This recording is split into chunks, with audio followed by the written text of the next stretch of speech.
Falls Board of Education. Ms. Lucat, would you please take the rolls? Mrs. Barbie? Here. Mr. Rankin? Here. Mrs. Rose? Here. Mr. Kansinger? Here. Mrs. O'Toole? Here. Now, if you'll please join me and stand and face the flag for the Pledge of Allegiance. I pledge allegiance to the flag of the United States of America and to the republic for which it stands, one nation, under God, indivisible, with liberty and justice for all. Thank you. This is the point in our meeting where we invite public comment. Is there anyone here tonight that would like to speak to the board? Okay, seeing none, we'll move on with the board reports. At this time, we'll share board committee updates. As I mentioned each of the board committees, if the chairman could please give us an update since the last meeting, or if you have a meeting pending with the date of that meeting. This first would be the audit committee. You're okay? No report at this time. Okay. The board policy committee. No report at this time. The business advisory committee. Nothing at this time. Okay. Capital planning is meeting next Wednesday in this room at 6:30, and the agenda will be posted on Monday on the district website. Records retention also has no report. At this point, I'll turn the meeting over to Mr. Hunt for the superintendent's reports. Thank you. Good evening. Variety of reports tonight. We're going to start with a presentation on instructional coaching. Just a reminder, last year the district engaged in an instructional audit in early 2018. That process looked at district-wide a variety of components of effective schools. 18 recommendations came out of that audit, and we did some prioritization and conversations within the organization, which led to district goals, which we'll talk about here in a little bit. Also some recommendations on support for teachers and staff in the district. The recommendation included a number of instructional coaches. The Board of Education last year supported the implementation of a math instructional coach, which position was filled by Mrs. Barb Szymanski. And we've also had Mrs. Chagrin in the district for a few years now in the role of technology integrations, which is essentially an instructional coach as well. So we wanted to circle back with the Board of Education, talk about success of the program, let you ask any questions as we kind of continue to evaluate these positions moving forward. So I'm going to turn it over at this time to Mrs. Quinn, Szymanski, and Mrs. Chagrin.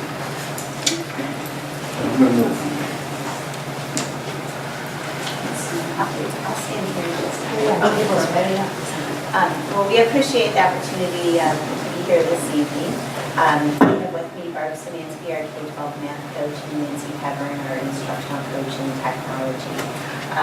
This evening, I hope to really, with their help, evidence just how effective and valuable our instructional coaches are. So you can hopefully tonight come to quickly realize that an investment in instructional coaches really connects with our values, particularly putting students first, and with our priorities of growth and performance of our students. So I tried to put together just some snapshots of some of the things that I feel like a K-12 instructional coach are. One of the things that I had to do in the last year after getting this position is try to make sense of what that means and how to best use my time to help the students and the teachers in the district. So I do feel like there's a lot of different pieces and parts to it. But one of the big things that has been helpful, I think, is just being in the schools as a content expert with math, especially with the K-6 teachers.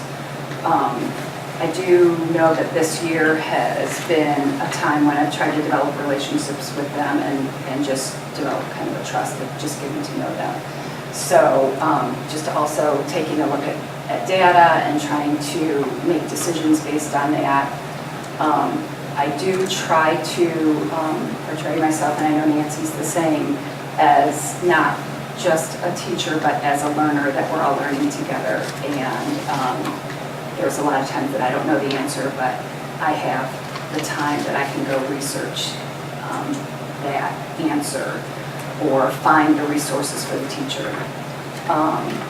And so really, it's just, I don't really want to just read through this, but just helping the teachers design and lessons. I do a lot of work with teams to plan and then at times go in and model some of the things that we've planned for, spend quite a bit of time observing and then trying to give feedback to teachers.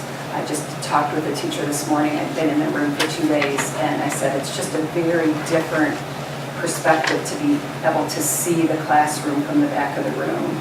And I feel like both of us have that perspective, just not being a teacher, but being an observer and being able to give feedback. Not in any sort of evaluative way, which is also a very, has, I think, been a very good role to be able to go in and have very frank conversations without somebody having kind of over their head thinking about whether I'm trying to evaluate them or not. And piggybacking on that too, I see teachers asking Barb and Nancy questions that maybe, even if I'm not the evaluator, I'm still an administrator, they might not necessarily feel comfortable in asking. And two, having built that relationship and knowing that they were in their teaching capacities were at the top of their game, I think that carries a lot of weight as well. Right, and I think the last thing I'll mention, I'll let Nancy mention anything that she wants to add, is spending just time being able to develop professional development days. Again, when you're a teacher, not having as much time as it would take to really develop a whole 3-hour PD day presentation, or just to work on getting the curriculum maps. That was a big part of our October time.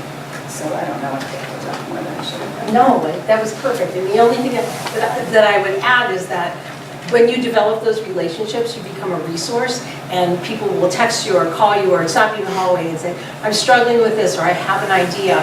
What do you suggest? And it's that kind of being that kind of resource and support system that allows teachers to feel comfortable trying something new or maybe working out of their comfort zone a little bit. So I thought it would be fun to compare the instructional coaching positions to athletic coaches. So first I wanted you to think about the Cleveland Browns, and we've had a transition in coaches, and think about just how important it is to pick the right person as a coach. So I feel as if we've been extremely thoughtful in the selection of both of these individuals as our coaches. I would hope if we were to hire an ELA coach, we would go through the same process. But it's critical, above and beyond just the content expertise and the experience, being able to forge relationships with other teachers and with principals, being able to be a problem solver, having a great work ethic. I can't tell you how many times I'm here in the morning and they're already here, I'm leaving at night and they're still here. So just working on our chill days last week remotely so we could be ready for tonight and so forth. Then I want you to think about that classic 90s movie, Little Giants, and think about how Rick Moranis as coach really took that team that was against all odds and made them a success story. Thinking of all the different students, staff, principals that an instructional coach might work with and support. Whether it's a long-term substitute that's new, that's in, a tutor, a seasoned teacher, you name it, they really can grow success with anyone. And then finally thinking about LeBron James, that even our most seasoned, most highly skilled, awesome teachers can still continue to grow with the right coach. So I pulled some statistics from some journals, some very recent ones, particularly the one at the bottom, the Ed Week article, just from last July. There's tons of research out there that shows the great benefit of instructional coaches, particularly when you have the right person on your team. I thought this quote in particular was really valuable. In this research, they found that instructional coaching improves both instructional practice and student achievement, more so than other professional development and school-based interventions. So it's really investing in those folks, but it pays huge dividends. So I feel as if you continue to reap the benefits every year that person's in place.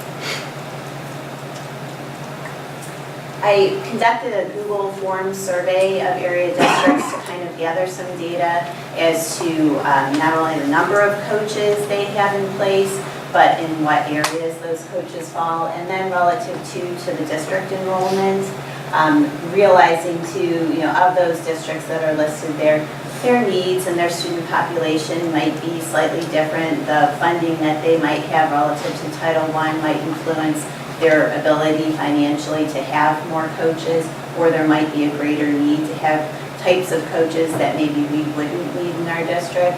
But it gives you a sense that lots of districts are using instructional coaches. It's just in a variety of ways. So now I'm going to give Nancy a chance. Before she dives into this, I wanted to really, I think sometimes we forget to celebrate. We always say, well, we always forget to celebrate things. I really want this to be a celebration of both of them. They work so incredibly hard. So I did ask them to put together a slide that kind of would give you a snapshot of what they do. But it's more of a celebration of Nancy and a celebration of Barb. Well, I can only say that I absolutely love my job. And what has happened here and what has evolved here is a result of the incredible staff that we have. They're so dedicated and they care so much about their students and student learning. So all this revolves around maximizing student learning. And when we went one-to-one 5 years ago, we had to take a look at what are we going to do as a professional staff to help our students become 21st century learners. They have those skill set, so now what are we going to do? And that was my job, is to help the staff understand what that looked like, and also then provide professional development in large groups, small group, one-to-one, in the classroom, so that they could transform their classroom and use the Google tools that we have now. So the first image just shows you the Google tools and helping them decide what's appropriate to use, what is going to allow them to maximize the learning for their students in the classroom. And then related to that is that we decided that as a district we were going to encourage our teaching staff to become level 1 Google certified. So we had a common conversation, a common vocabulary, a common knowledge base. And our administrative staff also became level 1 Google certified as well. I also was able to acquire a grant from the PTO, who generously funded a new form of learning tool called Google Expeditions. And so they bought the kit, and we've been able to use virtual reality as a learning tool in 2nd through 12th grade classrooms. 900 expeditions are possible, and I should know the stats, but I don't. But every grade level has been able to use it, and we have it in every building available for teachers to sign out and use in their classrooms. I work one-to-one with teachers, so that's Shelley's adult text. She wanted to find nonfiction leveled learning materials for her class. So we sat down, we looked at a couple websites, I helped her set up classes. I was in the classroom when the students logged on, so to help facilitate that and serve as support for her, so to maximize her success with that. I work with small groups, so our 2 interventionists at the intermediate school wanted to use Google Forms to collect data and organize the data that they were collecting with their students, so we set that up and took a look at that. I also need to know about extensions and apps that help facilitate student learning. So Read Write Google is an example of that. And so we'll do training with that and help students and parents and teachers learn how they can support their student learning. And Edulastic is just a platform for assessment. So we work with training at the beginning of the year and ongoing to help teachers formulate common assessments and share and what that would look like. That's just a snapshot of what I do. That's all. So, trying to put this in a slide or two was hard. I feel like just to kind of piggyback on something one of the two said, I feel like one of the biggest things that I do is help teachers be able to take risks. So if they want to try something, just help them figure out how to make that happen. And I think that's one thing both of us have talked about. It's been great having Nancy as somebody that I kind of push off sounding board for.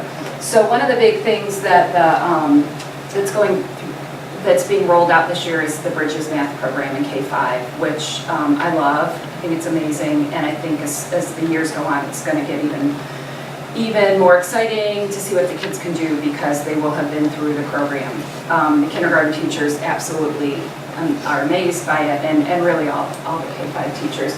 So on the top left, that is just a picture of one of the things that I help them do is there's two pieces to Bridges. There's the calendar, which they call Number Corner, and there's the regular kind of math program. So I help them get organized for each month. So as each month is going to start, I make kind of color-coded calendars for them and print off the questions that go with Number Corner that month. And then each month I meet and help them plan for the unit that's coming up or the calendar or the Number Corner calendar that's coming up. So that's really just kind of everything organized and getting ready to roll out to them. One of the things that I've been working on is I had a Google Doc, and then Nancy said, why don't you make this into a Google site? So just a collection where there's just articles and resources and websites that I rolled out to the teachers probably about 6 weeks ago. And I know I've even heard feedback from them about different things they've used from there. So it's just a collected place, like if I need a third grade math activity, here's a place to go where I kind of organize that. One of the goals for the end of this year, I'm hoping, that I want to get kind of a math link on the school webpage that would be a place for parents or teachers to go. So this would be there, our curriculum maps would be there. Anything that I felt like was just a one, place for all things to do. Like Brian McKenna was just telling me his kids are in the Bridges program and he was trying to find a site, and I said, well, that's the kind of thing that I'd like to be able to just have in one place and easy to find. And then maybe if we can use that as a model to do that with other subject areas too. Curriculum mapping's been one of my big other goals for this year is getting that out. We started in October. I think K-5 is pretty close to done, and 5-12 I think after next Friday's PD day will be almost at least 95% done. So just coordinating that, and then again getting that all organized, and really getting it so that K-12 they were hearing the same voice tell them kind of this is the plan and this is how we're going to do it. And when questions were asked, there was kind of the same person answering those questions to keep things pretty uniform. And then really what I do, I think pretty much everything. Today was a big day. I was just telling Nancy, I'm rolling out a book study, hopefully for spring. And so I had to apply to Ashland and give them all of that and apply to PTO and get a grant. And I'm really hoping that's the Blue Principles to Actions, which is a really rich book that I think would be great for any of our K-12 teachers to go through. So I'm hoping to lead that this spring and then probably offer it again in the summer and then the fall. But really, I say relax. What I really do, more than anything, I can have nothing on my calendar when I get here in the morning, and then, it's just helping teachers when they need it. So it's really nice to be able to do that. A little conversation can turn into, well, let me do that for you. Let me figure out how that would work, and then it turns into an hour or two later that you've kind of really given them something that they can use. I love my job here too.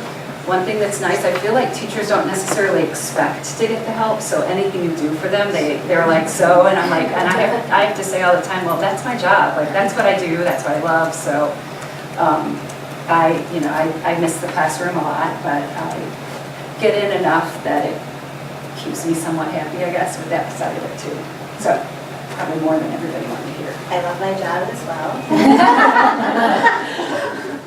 So I asked Barb and Nancy to kind of put together almost like what a weekly calendar looks like, just so they could highlight, what it typically would look like for them.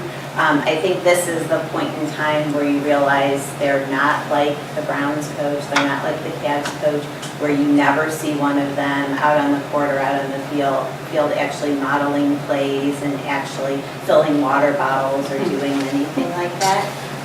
So it's not quite as glamorous as those jobs might be, but they love it. So Barb? Well, I'm not going to read through all this, but this was literally me going back to my calendar and just kind of making a note of what we were doing. So it's, just meeting with teachers, meeting with principals, and, all the things that we really talked about already. Developing a plan for algebra extensions, which is kind of a fairly new class at the high school, really trying to clean that up a little bit. And so that's something I every week try to give them a little bit of resources for. Not much new that I haven't talked about. I don't know. Can I interrupt you for a minute? Yeah. So I see the PD day, and you mentioned next week's PD day, so I'm assuming you have had a role in planning some professional development that's for all staff or for groups of staff. Can you talk a little bit about that? So we've done October, January, February. So my role in October probably was the biggest one. That was the rollout of the curriculum mapping. So it was just getting everything organized for that so that the teachers could literally have just a page, and with Becky's help, a page they went to that said, step 1, do this, here's a link to this, step 2, do this, step 3. And that's really, I think, why the K-5 got done that day, because it was just like, just go through and do this.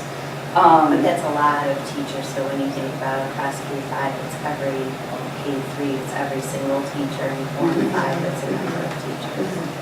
Right, and then the 6-12 teachers were in Dan Carroll's room doing similar, so I was kind of, the K-5 teachers were in the pack, and Dan Carroll's room had the rest of them, so I was going back and forth and working on that. So it was preparing for that.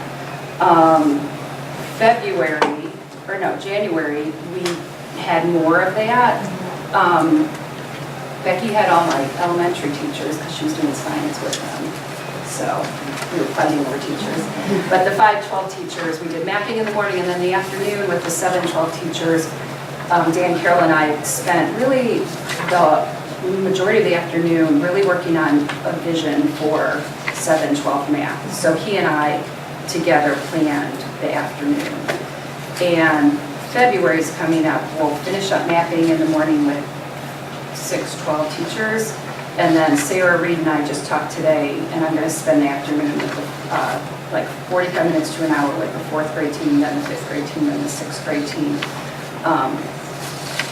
doing some of those. So I guess, though, if I had to say anything, and I think this may come up in a minute, but I'll mention it now because it's kind of goes with your question. I feel like the future of this role, I'm hoping, because this year I feel like was getting to know the teachers, rolling out bridges, doing the curriculum mapping. But I really feel like the magic happens when I get to do more instructional coaching. And I feel like that's what I've done, a lot of informal, but I haven't done as much formal as I would like to. And I think That is on an upcoming slide. right, so, and I think that kind of goes with your question though, because in my mind I see hoping to do more of really instructional, if you know what I mean, like the difference between. So that's what I hope, and I really think, and I don't, looking back, I don't think I could have done it any differently this year, but I do think that's what will happen. Yeah. That's exactly what I was going to ask, how you saw it changing in the future once, and, bridges and math is in place and the curriculum maps are done. Right. And there's always updating and changes, but. Right, but there's a ton of work, like Becky's slide said, even with the novice all the way up to the LeBron Jameses, there's all, everybody can grow, and there's all, and that's, I feel like that book study that I'm going to be throwing out is really the beginning of that. It gives everybody like a foundation for us to work through. There's a benefit too, I would imagine, of having a consistency across grade level teachers so that, everybody is exposed to different ways of using these tools with more depth. I mean, the demands on our teachers are so intense that it could take a lot longer on your own to really play around with stuff and figure out how to incorporate it. Having someone who's an expert come in, now there's a better chance that students, regardless of who their teacher are going to be exposed to similar things. And I will say, I have a junior who never talks about school to me, and came home and early on in the year was just raving about the Google expeditions and how it was incorporated into his AP Lit class, and they went to Ellis Island, I think, is that? And even he acknowledged, he's like, Mom, you can do Google expeditions in a way that's like, yay, this is fun when I'm on a field trip, but the level of how it's embedded into the curriculum, he noted, which I think just is, my praise goes out to both. That was all Bobby. She's amazing. Did you want to share a little bit about what your week looks like? Well, if you just notice, it's all over the district, which is a wonderful thing. I get to work with everybody, and it's creating, it's planning, it's making visions become a reality, and even deciding whether technology is an appropriate tool or not. And so, just being able to get in the classroom and work with these teachers is a wonderful opportunity. So I promised the slide. So basically, we're seeing the instructional coaching as just an ongoing cycle. I think we all know that curriculum is typically reviewed on a 5 to 6 year rotation, just so that we're not hitting every single content area all in a single year. That would just be disastrous financially as well as time-wise. We can just never commit to that. But that does change slightly if there's a new need across the district, if the standards change at the state level, if there are new student interests and we're proposing a new course. So we can work outside of the cycle at some points, but typically we try to stay as close to the cycle as possible. So in year one of that cycle, of course, that's assembling a committee that is really conducting your needs assessment relative to the standards to find out what resources are needed to meet the new expectations, what training is needed, and then kind of filling in the holes and reviewing programs and piloting programs to make the decisions, and ultimately piloting and then proposing a new program for board adoption. Then once that process is completed, then you move into the curriculum mapping. So we are in the midst of doing that in science and math this year.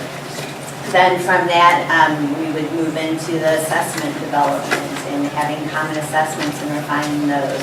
And of course, that changes from year to year to year.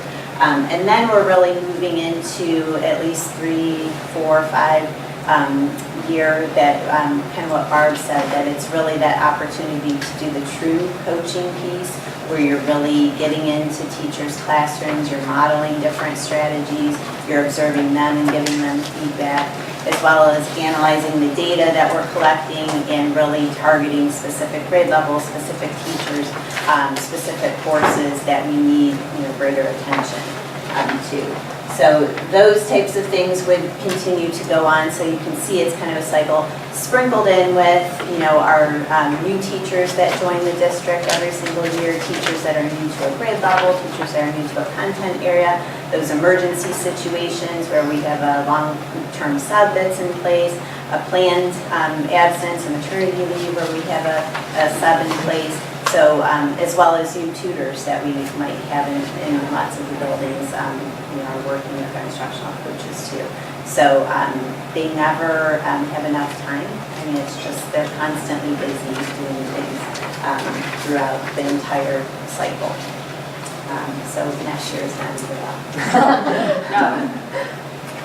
So I asked for Barb's help in putting together some stats. I mean, she's halfway through her first year in this role. So we don't really have, at first we were looking at student data, and while student data is looking really good in math from fall to winter, we felt like that was a little bit premature, and we have lots of other things that are new too, as well as new teachers, new math program, that type of thing. So we really wanted to pull together some stats that really just would help us to appreciate the amount of time and work that has occurred with different populations, over 100 hours face-to-face meetings with K-5 teachers, over 70 hours, 6-12 teachers, over 200 hours in preparing materials for K-5 teachers, over 50 hours doing that for 6-12 teachers. Over 50 of our district K-12 teachers and tutors have worked with Barb. So that's pretty amazing when you think about, how many math teachers, or how many teachers actually teach math. That's pretty amazing. So she's touched quite a few people already with her work and her support, and we're grateful, as well as all of the things that Nancy's done for us in her role over the years as well. So our vision for the ELA coach, it would be a K-12 position, probably of the two more similar to Barb's role because it is content specific, but also thinking too that ELA skills kind of go across disciplines or interdisciplinary in nature. Really this comes directly from our job description that we have already for an instructional coach, but really the goal is to enhance instructional practices at the classroom level and continue to grow and to raise the level of student achievement is really critical. We're really hoping to provide personalization, really provide support for departments and grade levels across the board. And so this is the proposed timeline that we would have for this K-12 ELA coach. That we would recommend it for board approval at the April 17th board meeting. If it is approved, then we would go ahead and post the position in April, followed by interviewing with candidates in April to May, and then the selection of the candidate shortly thereafter. And then identification of a transition plan, assuming if that person comes from within the district, that obviously would be the whole, thinking about, we're kind of fortunate with Nancy's situation because I believe he retired as a teacher and then took that position. Barb's movement into the instructional coach created a vacancy, and those are big shoes to fill. So coming up with a plan for that as well. And then, selecting that person, and then the person would assume the position. My hope would be to, immediately begin working with that person in June, and help to fill the hole that person might leave if they are an in-district candidate. So our final slides are some quotes. I reached out to a few teachers. Bobby Sorensky was actually one of them. And she's quoted in here referencing some of Nancy's work with the Google expedition. But I think as you look through these quotes, I had more than enough to, I could have had a whole presentation of quotes. It was very easy for people to cite very specific examples of how Barb or Nancy has enhanced their work or helped them grow as a teacher or a learner. So you can see these are some of our LeBron James in the district that are quoted here, that it's pretty incredible. And I was actually, Monica, that's who we stole Barb from, remember? That was just last year. So I think it's incredible that she's also celebrating Barb in her new role. That was a tough loss to lose an incredible teacher, but she's touching so many lives and instructionally in this role. So a variety of different examples here. I'm not going to read them all to you. Entire teams of teachers talking about the impact. So it's pretty remarkable.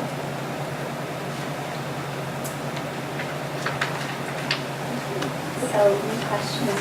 The chart of the area district use of instructional coaches? Yes. I have two questions. One what are some example of the other types of coaches? And then the other is, it looks like Keystone has a half a math, a half a science. Are there subject areas where once a coach has specialized in a subject and that maybe could take on an additional subject, or are we envisioning, I see the benefit of this. Right. I'm wondering where it's going in terms of the number of coaches that we're going to need to have the coverage that we feel our students benefit from across subjects. Right. Well, I think when you look at a Solon where they have an ELA and then a math coach, And then the gifted coaches, their model of gifted services is slightly different, so that's reflecting that a little bit too. I did not, in all honesty, talk with these districts. It was all electronic because I pushed it out through a network of school districts so I could make sure I got responses. I could definitely follow up with them. I did speak with Mayfield, and I know that they will have 3, but they're moving into 1-to-1, and so they're going to make all of those people sounded sort of like Nancy's position, but more so just to get 1-to-1 up and running, and I think making sure that they're addressing some of the issues that they've had technology-wise. So yes, but yeah, if there are other things that the board would like to kind of know about specific districts or the numbers behind them, I can definitely research that. So let me speak to that a little bit. The recommendations going back a year were specific to ELA and math. A lot of that kind of ties around the state report card. We saw a natural fit, especially with kind of curriculum cycles and where things were coming with math and English following. I think budget plays into all of this, and going and saying I foresee science and social studies is not a leap I would make tonight. I think it's we've kind of laid out this plan on a math ELA from a math ELA standpoint. We'll have to bring that with the staffing recommendations. That's why I'm not asking you to please approve this tonight, because you got to see the kind of the whole pot of things and how that plays out in the forecast. I did ask Ian in September to include positions in the forecast that were at least on my radar. But as Candy and I go through that this spring, you'll have a holistic look at the impact, and that certainly is a driver. So if you're wondering, is this presentation repeated next year for science and then social studies? I'm not sure that is even feasible within a levy cycle. A lot can happen, a lot can change, but from a priority standpoint, these 2 content areas were the first priorities, and that's kind of where we'll be for now. In thinking about DLA with the reading, writing, and the speaking expectations, that crosses disciplines, and when you think about not only our struggling students, but then thinking all the way to our AP courses are so incredibly heavy relative to reading and writing, that having someone that is able to work to push into those classes would be incredible, because not everyone that teaches social studies or science may have a strong background in educating students how to be good writers. So that might be great to pull that person in. These districts all consider these people full-time position? If there's a 1, it's a full-time. Okay, they're not also teachers? I'll have to go back to how the survey question was written. I believe it's 1 full-time and that's your only responsibility, but I know for sure, because I've worked in this district, they have a person for everything there, but they also have an incredible amount of Title I funding, and they're forced to have coaches because of scores. So sometimes that can change the numbers too, as you're required to have supports in place. And certainly as we go on this road, if there's other schools you want to see, just let us know that. We'll certainly give you that information. If there's not other questions, I do want to commend and thank Nancy and Barb and Becky for the implementation. I will tell you, there are certain implementations from a curriculum perspective that you start to prepare and gear up that you're going to have a ton of backlash, and math is at the top of that list. And I will tell you from a staff, student, and parent perspective, I've heard nothing but good things, and that isn't just by chance. That is the thoughtful work that's going on. It's the receptivity of our staff in adopting the program and the support. The other thing I would mention to you is I think the conversation about personalization kind of stems from an understanding that education needs to change and shift here. And there's a lot that's happened in education, a lot of mandates that have been pushed down. You just take OTES, for example, and how much time that's added to teachers' plates. To be able to, and we're always talking about how do we do PD, how do we have more time to meet with people, what should that look like? When you can push somebody into support and take something off a teacher's plate so they can do what they're doing, but yet quality's being done on the other side, it has had a tremendous impact, and I can't thank you both enough for for leading that charge. I'm Bob Hunt, I love my job. Well, and I have to just, on Bob's note there, the K-5 teachers, this Bridges program is great, but it takes a lot of work. And I have to commend all the K-5 teachers for taking that on and really putting in a ton of work to make it so that you're not hearing from parents and students and such. Right, no more questions? Thank you so much. Yep, Very Mr. impressive. Hunt. It was my understanding that they could Absolutely. Thank you. One of the basketball game. It's Women in Sports Day today, I think.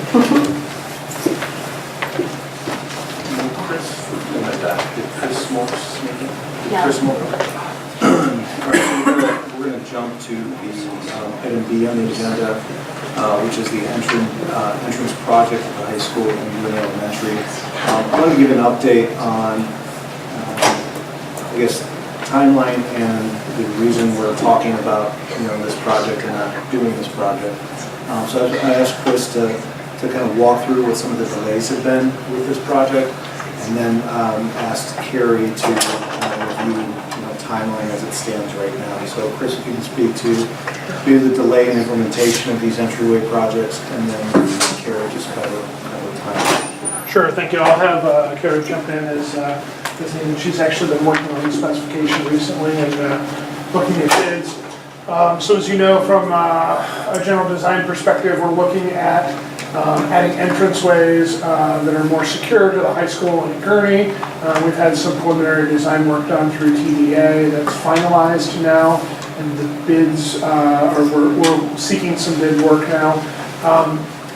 Really, the delay in this, I can tell you, I was actually pushing Stantec and Gilbane probably 2 or 3 months ago to get the submittal to me on the intermediate school entranceway. So this is our design at the entrance to Gurney and the high school are predicated on having the same specification at the intermediate school on access control systems, the wiring, the door hardware, all that sort of thing. And, all I can say is, I know they worked and worked and worked, and they want to get it right, but there was the submittal process took a while longer than we expected on the access control side. And so I don't think we got that until the 20th of December, maybe finalized. And then after that was done, then TDA was then allowed to, or able to take that aspect of the specification to their engineers, review it, and then provide the final drawings, which I think we got over to you a couple weeks ago, Gilbane. So I don't know if you want to talk about them. You've been through them pretty carefully at this point.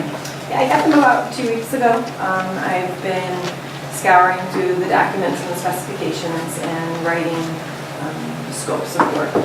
So the link for those drawings have gone out to the contractors, and they are looking at them. They have about 2 weeks to put together numbers for both Gurney and the high school. So I'm going to step you through up until when we'll get to board approval. Because what I'd like to do is I want to get into the nitty-gritty of the schedule of the install once I start to talk to them and they've had an opportunity to look at the documents and understand durations, and we'll start to be able to start to work. Okay. So I think I'll be done with preparing the scopes and the bid packages on February 13th. I'm actually going to be working this weekend. I was conversing with Ryan yesterday evening. I'm going to be working this weekend. I just have a couple questions for him, and him and I are meeting on Monday. So I don't want to scrub through those questions at one time so I can get everything answered for the bidders in advance. So him and I are meeting Monday.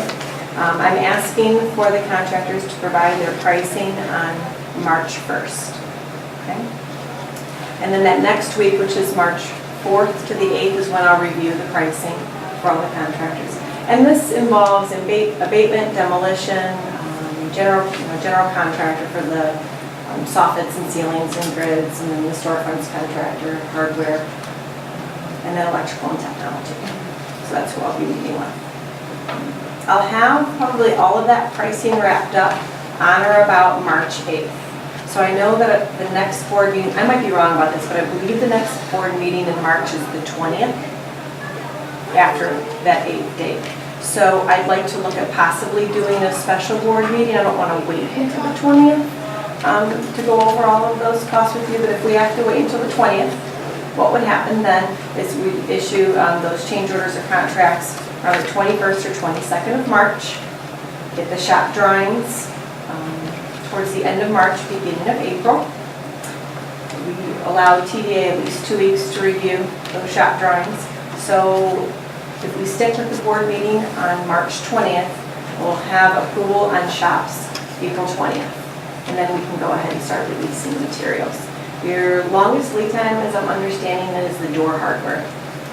We're not going to need that until later, so that would arrive in about late June to early July. So this is going to be a summer install. We can get started on work sooner than that. That's when the longest lead time material would hit. So what I'd like to do is take you up till March and decide on when we have that board meeting. And then at that board meeting, I'll step you through the install schedule, just like I've done with the other projects. I'll do a short summary schedule of when the work's going to happen and what work's going to happen during that time frame. Chris, would you elaborate a little bit on why it was important for the Gurney and the high school project to map to the intermediate school project? Yeah, The economies or efficiencies? Yeah, a couple things. Mostly it's the entrance hardware. So the fob system, the fob reader, the access control, the technology behind that, just making sure those things are consistent and have the same design so they all are on our network, they're all on our same system. Right now we have a couple different ones. One out here, it doesn't tie into the one in the 712. So really we want to have kind of the same specification across the district for that. So yeah, thank you. And I think the other part that we're looking at Gilbane and saying, okay, we've got an installer that is doing the work over there. We have Carol Glass, who is a very reputable company in this. They may very well be someone who is the bidder on this. That provides the best bid. And I think, our goal is to really try and make sure we have continuity with the overall project. So the way we're planning to deliver this, instead of putting it out for public bid and having everyone bid on it, is going through a GMP process and having Kerry reviewing the scope and the bidders and providing us recommendations through a GMP process. We've already had a budget that's been reviewed by TDA, and just trying to stay in line with that for sure. Can I make one minor correction to that? We're actually not going to be doing we're not going to be doing a GMP, and the reason why I approached that is because I think you're going to save some money on not having that prepared. I was speaking to David Riley over the phone. We are able to do this with our current staffing, so I think that's the most economical way to approach this. If we were to do it from a GMP, then many of you have sat through that process. It's lengthy, it's a lot of staffing hours. And we're also going to have to use your legal counsel to sit through that. And so I talked to David on the phone and I said, we can do this with the current staff that we have. We can make this happen and we wouldn't have to charge additional staffing. The only additional staffing I talked about this is we have an intern that's helping us a couple hours a week. So he would be on that. Other than that, we're working within our current staffing that we've allocated for you for the other project. So we are going to approach this from a change order standpoint with the contractors that we're currently working with, because they're already doing a lot of these systems and know the job. And David thought that was a good idea. It's a good way to approach it. There's also, this is going on the market all over the place. There's a lot of door systems that have been installed. We visited a couple. I think I was at Solon yesterday to visit a recent install that they did, some upgrades. So again, the door hardware's schedule is really challenging as well too. So just trying to meet that. And again, could you install this when students are here? Yeah, probably not the best idea. So we were trying to hit the window for the winter holiday, but I don't think that's going to happen. I don't know how that's going to happen. I don't think we're going to be away to spring break at all. So it's now in June. I think that's mostly a derivative of your lead times for the products. Did you tell us when the change order would be expected then? I know David's probably working on that. So I get the pricing on March 8th. Okay. And that's when we want a special meeting. I'd like to, if we can. If we can't, I understand. It's just that would then be March 20th, I believe it's important. So if we're open to doing it a little bit sooner, it'd be great. If not, I understand. And I don't know if we want to have this conversation tonight or down the road with it, but we may want to attempt to utilize bond proceeds or to wrap this project into their understanding. It wasn't part of the original budget, But if we're able to deliver the building, enough under budget, then we've used the bond proceeds to pay for the project and not have to do that. So that's something to chat about as we go forward. Yeah, I want to see what David puts forward. I will say one consideration would be, and we're going to get to some of this stuff later, but we have the interest earnings on the bond proceeds that have been kind of sitting as a cushion. And if we're going to have some increase in scope of work, we may want to then take that portion from the interest proceeds and officially tie them to the project, so that you have revenues that are tied to now the new scope of work, and we're not just getting into, scope creep and over budget. So it's kind of the 6 of one, half dozen the other, but to match the funds formally with the project may be a way that we want to approach this. And we'll talk about it some more, though, I think, at that meeting we have, what David was recommending. And he talked about that very little with us on the phone, but he said when you're ready, you can do that. There's ways to achieve And that. just to be very clear, the language we approved and the voters approved, we're very able to do that. Sure. No, I think it's wonderful to have projects in other parts of the district. But it's also important to have funding that matches the budget for the projects that we're adopting. And I don't want to get us into a state where we've added to the project without adding funding to support the doors. That makes sense. Any other questions on the entry project? All right, so we'll kind of touch base on that date and then communicate with the board. We're going to keep going with construction. Later on the agenda, I have a recommendation to approve OCO 20, 21, and 22. I'm going to ask Carrie to talk us through those change orders. Would you like a brief overview or not yet? Would you mind just formally presenting so everybody can see your Sure. beautiful self? Do I need to say that I love my There's an job? axe over there, yeah. You've noticed a theme, I see. I love my job, I love my job. Is it okay if I give a brief overview Yeah, first? Okay. So some progress that's going on in the building, in the 1914 building. We're working on the spray foam of the exterior walls. OCP is working on installing the unistrut for the sound isolation system. We met with our MEP contractors today to move ahead with mechanical roughs in the 1914 building. So that's a huge milestone for us there.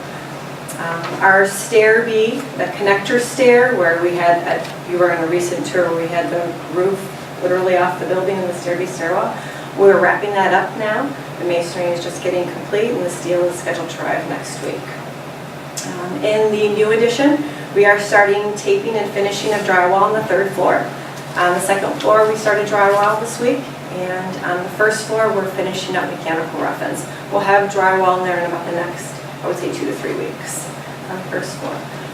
Kitchen and student dining, our kitchen hood for the kitchen arrived about a week ago, working on mechanical rough-ins. Studs are up. If you've been in there, you've seen that. And drywall also is to follow here at the end of the month. Our next move is the auditorium. If you haven't been in there lately, there is an enormous scaffolding system which has been erected. That is allowing us the ability to get above the ceiling in the auditorium to work on the mechanical spaces, and that'll be starting next week. That's a brief overview. Oh, I'm sorry, and the exterior. Windows, if you haven't been by, the windows look beautiful. Windows are completed on the west elevation and a part of the north elevation, and they're currently working on the south and the east elevation. Okay, great. Any questions about progress? Lots of good comments. Everybody's noted, I mean, it's really visible with the brick wrapping around the building and the windows going in. We've had some good and bad weather to deal with, but it looks like things are moving ahead. And I know you talked about the auditorium, of course, we talked a while ago, a lot about the hangars and everything, the change orders with the hangars. So That's in the 1914 Right, building. right. So that's all gone in okay? The hangers have been in. Yeah. The angle and the rods are in, and that all went in as we had expected. No hiccups there. I mean, we're just starting the actual mechanical roughs on the unistrut that goes on those rods. Okay. Everything's going okay right now. Good. Do you want to discuss the change orders? Okay. So the first change order is OCO 20. You'll note that it's a $0 change order. This change order is to document our revised substantial completion date of July 31st.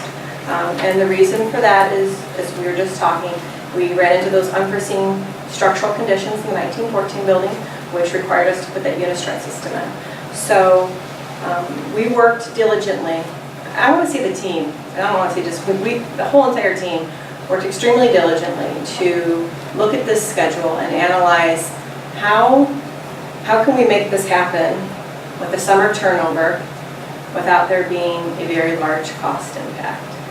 We sat down with the trades with several work sessions, and we had to restructure the whole schedule to avoid what we call stacking, and that's requiring somebody to be in the same exact area at the same time throughout the project. So we worked at spreading that out. I'm happy to say that that collaboration resulted in a $0 cost from any of the trade contractors, and they have signed off on the schedule for the July 31st date. Gilbane, however, we have to be here until August, so we do have costs associated with our staffing.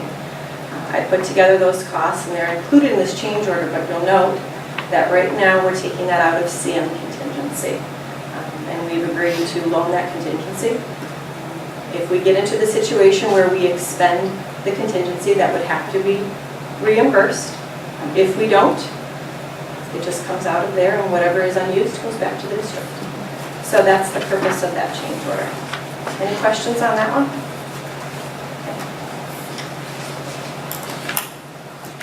Change order 21 is a mixture of 3 items. The first item is to provide, at the 1914 building, this is similar to another condition that we ran into at the new addition, but at the 1914 building, we ran into an unforeseen condition at the jams, and those jams could not sustain fastening the window system into the existing masonry. I don't know if you had an opportunity to look through the change orders, but there was pictures of that brick and that block, and you're not able to fasten into that. So we worked with the architecture team to develop a system to fasten those windows, and it's aluminum plates. There are about 3 aluminum plates that go into each opening. I think it was a total of around 360 plates that we needed in order to fasten those windows, and that was the first item in that change order. Is that something that, like if we would have done more design development up front, we would have known, or is that just something you don't, is it typical that you don't find that out till you're in the middle of it, or?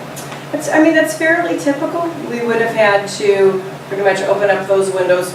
During the design process, we would have had to open up those windows, and they weren't open at that time.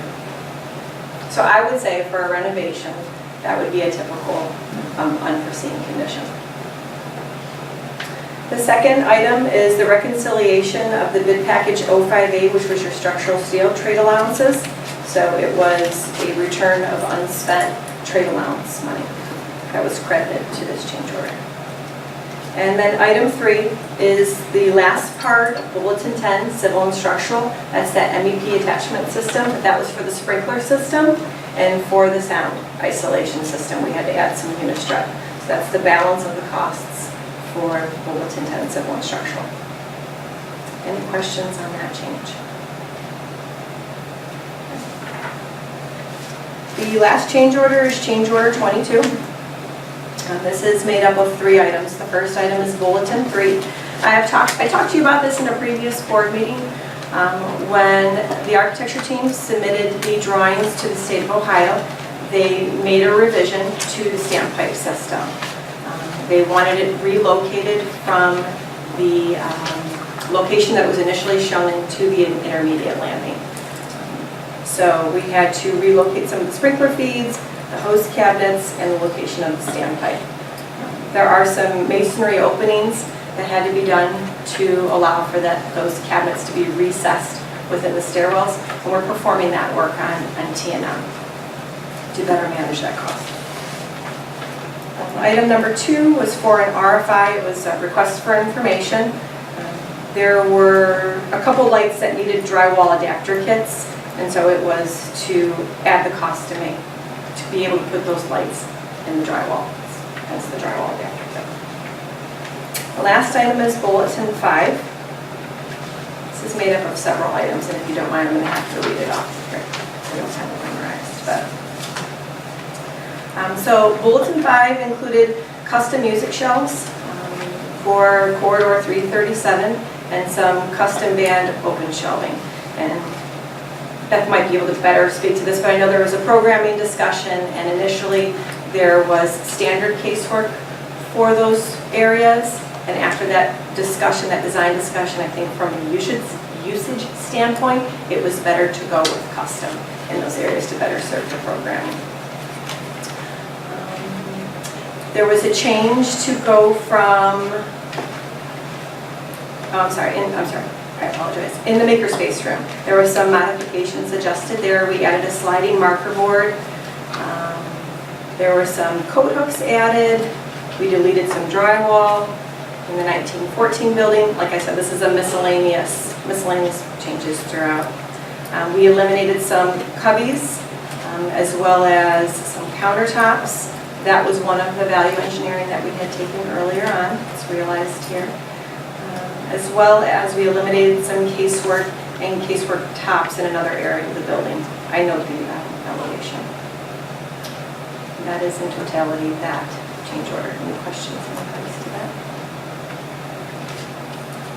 So the dollars involved for here, 0, 42.7, -5. That is correct, yes. I'm sorry. I'll Okay. break it up. Yes. Okay. Thank you. You're welcome.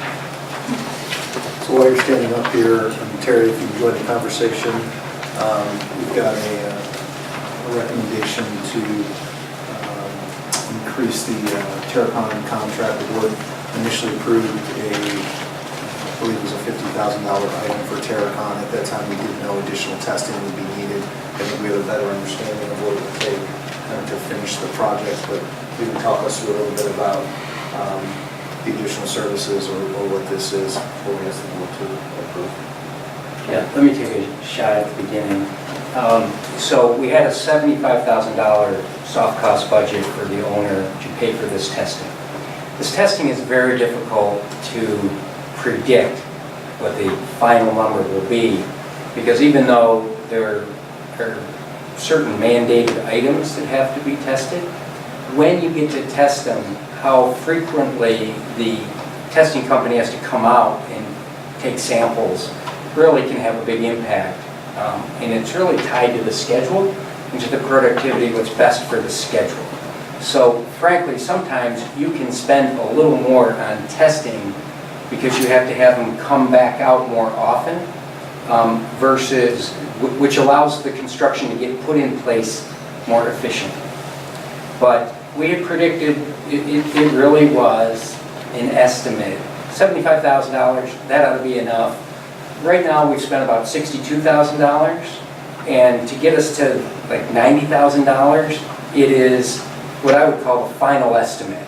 And the way we did it is we went back to Stantec and to Gilbane and to the testing company, and we said, okay, give us your best guess, your best information right now. What is left that is going to need to be tested? Masonry has mortar, that needs to be tested. Concrete, we have some more concrete to put, that has to be tested, inspected, taken to the lab, broken cylinders, things like that. That's the process. Stantec said, these are the things that need to be tested. Gilbane said, we're probably going to need to have them out here 4 times for this week, 10 times for this week, etc. Built up a little matrix of how many times the inspector will have to be out, gave that to the inspecting company, and had them price it. And that's how we got to the final $90,000 or $92,000, whatever it is. So it was the best effort we could do to really break it down, but knowing that it could still fluctuate a little bit. I hope we don't have to spend all that. I hope we can be a little bit more efficient, but it is a very realistic estimate. But It's important to note it's a not to exceed, so it's not 92 on top of 50, it's 92 total. And then, my question was, do you consider that conservative? Do you anticipate being back to extend beyond that? I don't think we should. I don't think we will need to be back. I would not expect to have to be back. That would be my answer. With no, I don't think we will need to be back. But if something comes up that takes us out of our cycle or something, it's possible. But I think we're really, really close. Is there anything else on the radar in the soft cost line items that we should know might be coming as well? That might be a little bit, I know that might be a discussion we need to have internally, but kind of looking at where we're at, are there other, things that might be coming in the next month or so? I can't think of any. I don't have any that I'm concerned about right now. Any other questions on the testing front? Can I just add one comment about the testing? Sure. If it's okay. Just so people understand, these tests aren't just arbitrarily decided, they're mandated by the state of Ohio. So when Stantec put the drawings in for permit review, there is a matrix that comes back that says, you are required, these are required for periodic, and I think that's where it gets very different, because what does periodic mean, mandated by the state? And we do it to protect the interest of the owner at the end of the day. So while it's one of those, I feel like it's a necessary evil, I think that the first wave of why it was approached this way was to manage it extremely tightly, which I feel that that's been done. But nevertheless, these have to be performed. We're required by the state of Ohio to do that. You are required by the state of Ohio to do that. So I just wanted to clarify that, just so people were wondering, well, who calls for these tests and why are they Terracon isn't here right now, but so I'll just sort of say something on their behalf. They've been extremely responsive. They do not just show up and start running the meter. They show up when, as directed by Gilbane. And so Gilbane is the band leader who orchestrates the sequencing and the timing. And then Terracon has to be responsive so that we keep the schedule moving. Without somebody there to take the test, we may not be able to advance the work. They've been very good about that, and it's an estimate, and we won't spend more if we don't use their time. That's all I have to say about that. You didn't say you love your job, but that's okay. That's Terry's State of the Union. So I'm going to invite Beth and Michael up. We're going to talk the last recommendation regarding construction. It's a not to exceed recommendation for additional fees. I think the total is $4,490. There's been conversations within the design team about changing the design on the north side of the property, so that's the Federated Church side of the property. Just to give you an idea of original design, it was kind of arborvitae all along that side.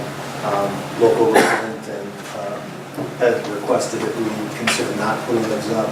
Had a conversation with Federated Church. They weren't in love with the idea, so it provoked a conversation about what could that look like. So talk a little bit about maybe how that design is involved, and then I can give you some information on, from a cost perspective, we're going to do some of that too. Before we switch gears, I just didn't get a chance to say thank you for the leadership in looking at the schedule when we hit the hurdle with 1914 and hanging mechanicals. I know that took a lot of collaboration and time, and we really appreciate being able to stay on schedule with the project as a whole without having to take extra costs. So thank you for your leadership.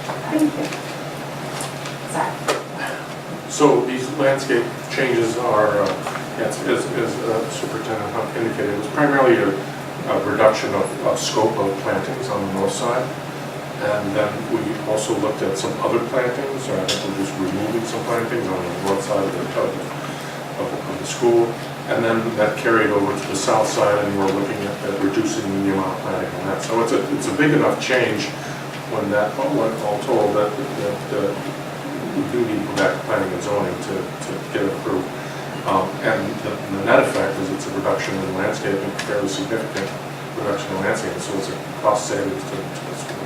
But we do have to go for approval because they had previously approved the plan. I think the reduction we received, Chris, about $7,700. Yeah, the three of trailer put it out, don't you? Yes, in total for the landscape installed price, and we don't have a bidder on it yet, but a construction estimate is about $7,400 net reduction. Net of the design phase?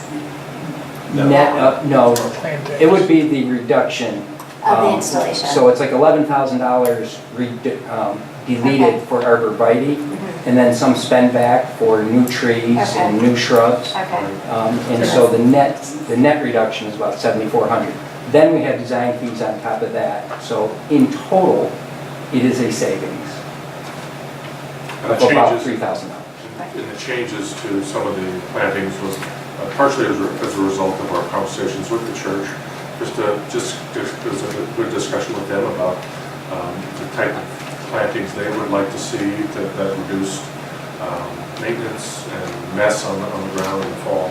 So I think we came to a nice solution with the neighbors, and I think they're actually, they like the idea of less plantings. They like the idea of seeing the school, so I think it's kind of a win-win. How, have we had a conversation, so most of the people that I would talk to in Chagrin Falls would not want us spending $4,000 to come back to them, I don't think, to shift plantings. How much of the redesign plan is because we need this to hand over to the landscape installation people, and how much of this is to check the box on zoning? Well, I would rephrase that and say we're actually saving $3,000. Right. So we have to go back and present this to them. So I don't know that it's an option if we want to move in this direction. And it goes, sorry, which board do we have to go back to? Planning and Planning and zoning. zoning. Planning and zoning. And Beth, you did have a conversation and some dialogue with Harry Edwards, and they got feedback from the village directly about that. Correct, yes, I mean, yes, we have to go back and have this approved because it is a change. And as I understand it, the density is not going to meet their requirement for between a commercial property and a residential. So that in itself is a reason that we absolutely have to go have. So we're asking for a variance? Yes. Yes. Mhm. And he's indicated that he doesn't think it'll be an issue, so it's just a matter of us presenting it and getting support from the neighbor who agrees with us. The variance will specifically be between our property and the north, between the residential properties only. That's where the code applies specifically for this variance, is my understanding. Which would be the properties on Bell Street? Yes, That one is properties on north? Bell Street. Yeah. North of the school, that's back up against the north parking lot. As well as the church. Right. Although the church, I do not believe itself, by itself, requires a variance because of It's us. the conditional use aspect of that. So if it were only the church, I don't believe we would need a variance for But that. that's where this conversation started.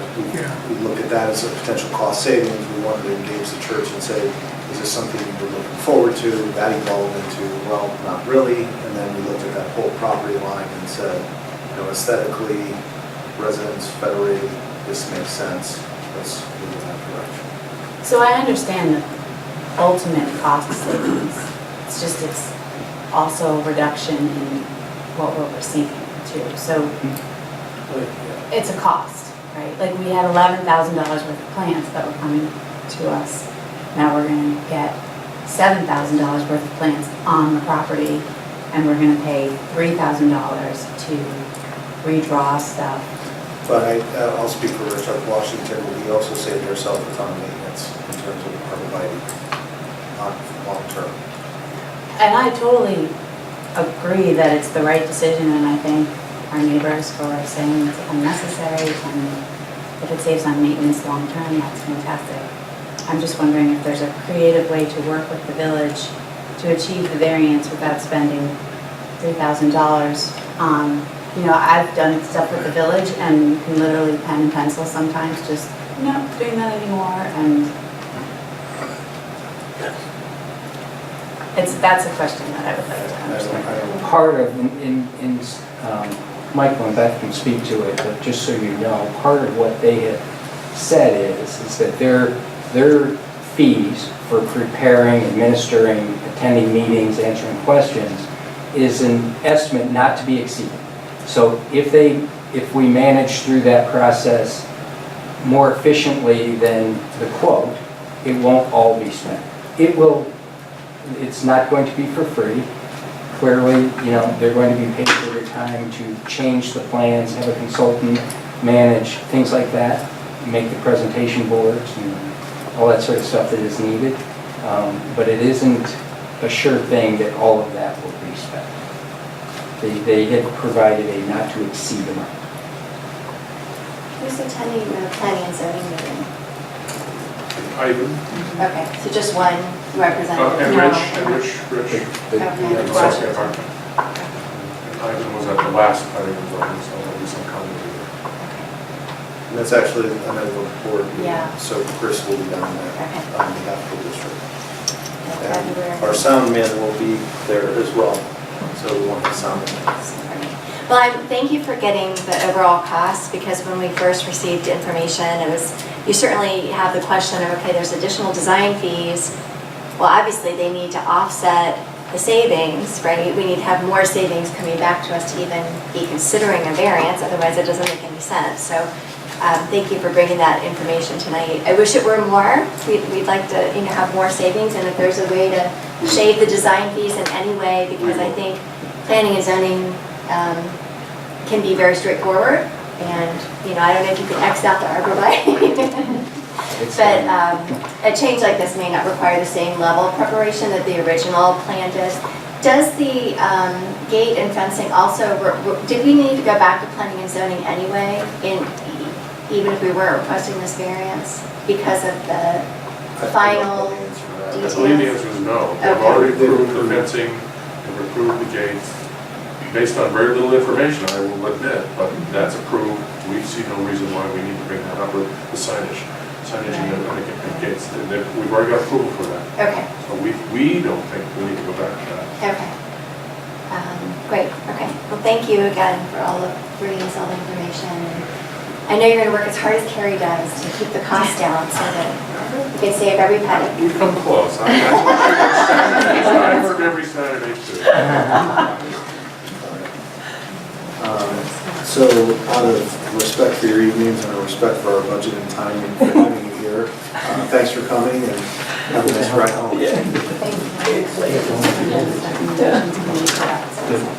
thank you. Okay. Thanks, guys. So typically in January or February, you provide the Board of Education with a mid-year update on district goals.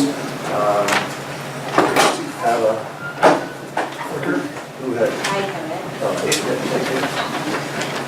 So we're going to provide you just a brief overview of the 4 goals of the district. As you know, everything we do aligns with, and I spoke earlier how this is driven from the recommendations from the instructional audit last year. To give you an overview, these 4 goals directly came from that audit. And were taken to the district leadership team made up of teachers and administrators, when we prioritize those 18 recommendations as what was most important. Every cabinet meeting, every Monday morning, we start the meeting with where we are with these and what steps have been taken and what issues are we facing. Every principal meeting and district leadership team meeting, these things are revisited. Although I've asked them to be contained tonight, a ton of work is going to go into what you're going to hear tonight, and not only from the individuals that are presenting and the oversight of it all, but from staff as well. So I don't think we will do it justice without taking 45 minutes or an hour. So although it's going to be condensed for you, we're going to tell you where we're at mid-year, maybe give you an idea of what's to come. Please know that there's a lot of people involved that have spent a great deal of time to make this happen for the school district. So let's walk through them one at a time. Would you like to see them? So goal 1, I feel like you've kind of lived a lot of this through our board meetings since the beginning of the school year, but it really focuses on our work in math, science, project leadway, and technology, since those are part of our cycle for this year. Relative to math, in K-5, all of our mapping is complete. We still are doing work in advanced math 5 all the way through our AP courses at the high school.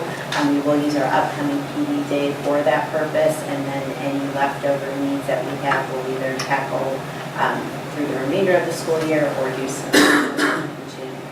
As far as our K-3 science mapping, that is finished with a small exception of first grade wants to use the upcoming PD day to do some work on resource identification. Just within the map, they've identified the resources but not put everything into the map.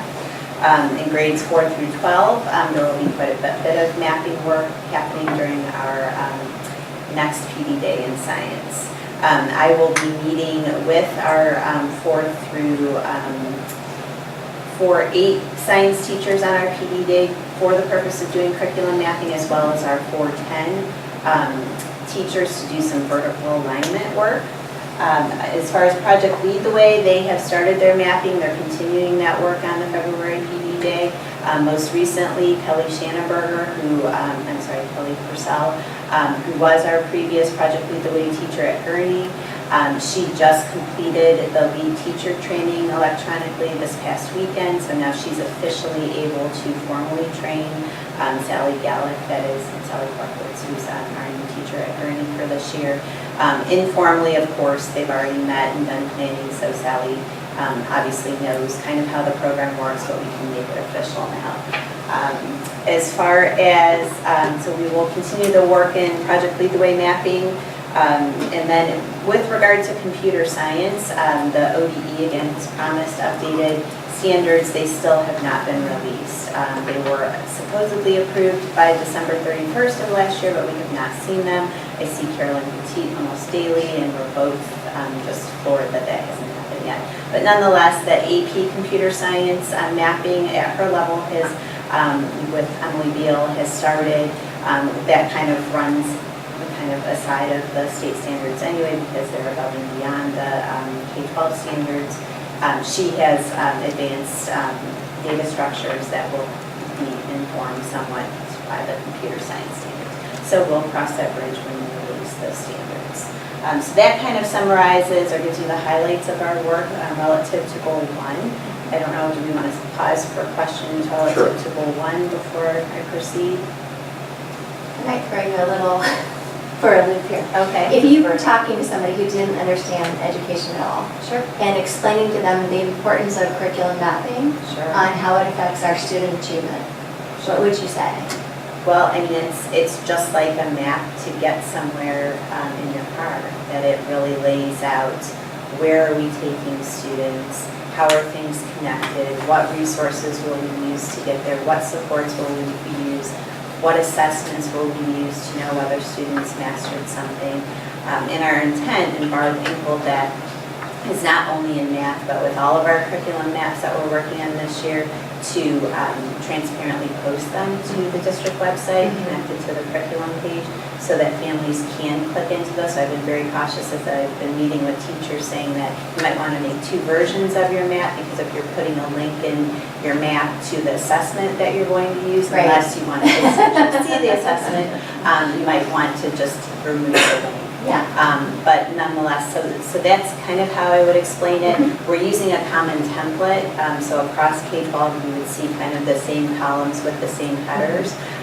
There's obviously the first one starts with the standards, but then also more to the right, it unpacks it in student-friendly language, kind of like those IPN statements, where it's really, because some of the state standards are so meaty and they're really vague, and it's really tough to know, well, what does that look like and what does that mean for our students? So that really chunks it out, and it's really great conversations when you're working with teachers to discuss, well, what do we think that means? So that's really nice. So that would be my explanation. I'd make it shorter. That was great, thank you. Any other questions related to Goal 1? Relative to Goal 2, we've been unpacking it. So you see you have 2 books in front of you, and you can thank Sharon for having 2 books to read. But these are actually, she actually sent me an email asking if I had some copies that she could borrow, and I thought that there might be interest across the board in reading those books. So I think you'll find them enjoyable. The Myron Duoc book is an easier read, but a lot of their topics are very similar, so they're not opposing in any way. Myron Dueck's book, Grading Smarter Not Harder, is actually the book that we will be distributing to all staff on our April PD day when Myron is actually with us.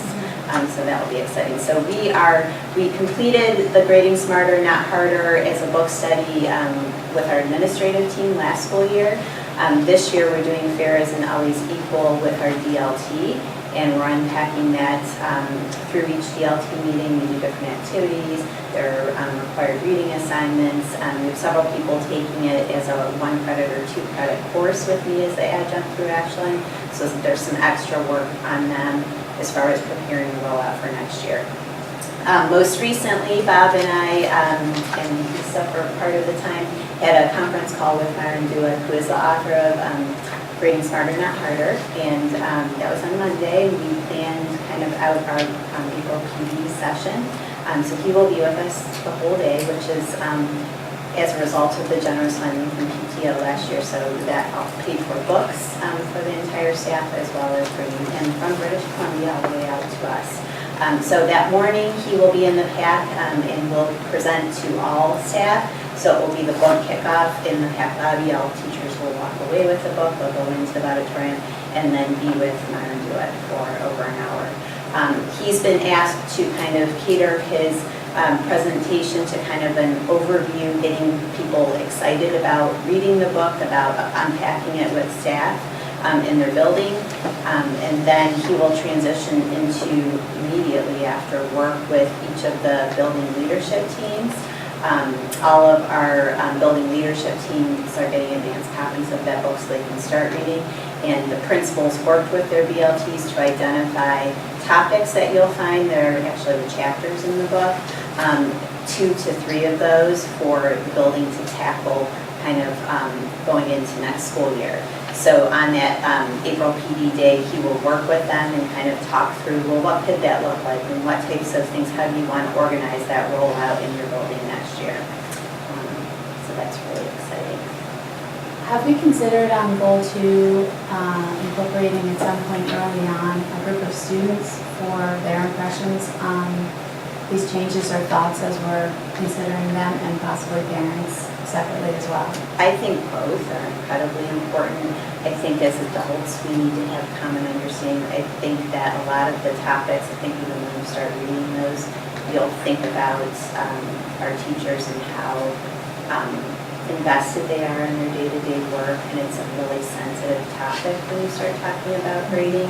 So I do feel like it's incredibly important to have parent and student feedback, but I think our teachers need to all be on the same page too. I feel like the book study is a great way to start that. So we have common language even, but some of the things that they talk about, like in Myron Dueck's book, there's a whole chapter dedicated to kind of planning, and it's very much like our curriculum mapping, that you have to have a plan. It's almost like giving someone a study guide as you start a new unit, so you know what are the essential learnings, and you know what are the expectations as we work through this learning. So it's just clarifying that, but I think we need to be at a place in the district where we're clear on where we're going with things, and that we're all going together in a relatively similar fashion if we're teaching the same course. So I'm going to just jump in, and you can kind of see how this is progressing. We started administratively to fight about our beliefs systems and where we're at with these issues, because they can be very divisive and they're very personal when you start talking about how I give homework, why I give homework, what's the purpose behind it, should I allow retesting? Well, no, I gave the test on Friday and learned it, but it should have been read. I mean, these are difficult conversations. So we're now extending that to the building leadership teams, and then next year it's full on across the district to have these conversations. I think we need some commonality and direction before as we kind of move in and kind of change. So certainly parent-student engagement as we decide on potential implementation and changes is going to be critical in that. And the good news is that we have examples within each of our buildings of some of the great practices that are described in the book. So I think our first task is acknowledging that it's not like we're trying to fix everything and nothing is right. It'll be celebrating what we're really doing well and growing it. So it's exciting. The thing that is really nice about Myron Duick is that he still works in a school district that from his description sounds very similar to Chagrin. So I think that's a huge difference because I've seen Rick Wormley speak when he came to Cleveland last year, and he's been far removed from a public education setting for a really long time, and I think sometimes we lose touch with the day-to-day realities. So I think when you read Myron Duick's book, you'll kind of get a sense of it feels very real. So having not read the books yet, would you say that we're moving in a direction? Last spring maybe, we had a presentation from the high school science teacher and art teacher. Is that generally? I would not commit that that's the direction we're going. We're trying to share with you some of the progressive practices that are going in the district so you can kind of see some of this as it goes. You know, these conversations are about where are we going to go holistically, what are our beliefs holistically. Is there benchmarking involved as well into the next phase of it, where we're looking at what comparable districts do, or what colleges are looking at? Because, you know, a change here. And that's even How is it addressed in both of those okay. books too. That would be really easy to say, let's throw away, we don't need any letter grades, it's just mastery based. And there are some examples that they cite, but it makes it really, unless the colleges are going to change, you know, how you're eligible to even apply, there's some work to do. So I think that's what we need to figure out, and so that's why I thought that the principals did a very thoughtful job in working with their BLTs to identify, well, what are the topics that we feel like are really important, like homework, making homework meaningful is a really popular one. That, you know, things that we can start with that will be impactful, that we feel confident that we can make changes. So. I'm glad you're moving slowly to really incorporate all of this. Is a lot to consider. So it'll be nice to watch it evolve over the next 2 years. Goal 3. Yep, goal 3. So we are always trying to refine and improve upon our ability to analyze data to help support student achievement. So goal 3 is really directed at not only ensuring we have a systems approach to it, but we've also provided the resources that our teachers need in order to be successful. So there are almost 2 topics under goal 3. The first would be our systems approach to data. To start the year, the district sought the input from the Cuyahoga County ESC, ESC of Northeast Ohio, as they have recently changed their name, and just inquired to see if they could provide some support to our district to not only help us maybe have the conversation, but even model for us how to do an appropriate data analysis at all levels, teacher-based team, building leadership team, district leadership team. So we hired 2 consultants to work with us. Unfortunately, about 3 months into the year, one of the consultants ended up not being able to continue with our district, and therefore the ESC responded very quickly and provided 2 different folks to us. So we're on the right track, and we hardly skipped a beat, but that I think is noteworthy in and of itself.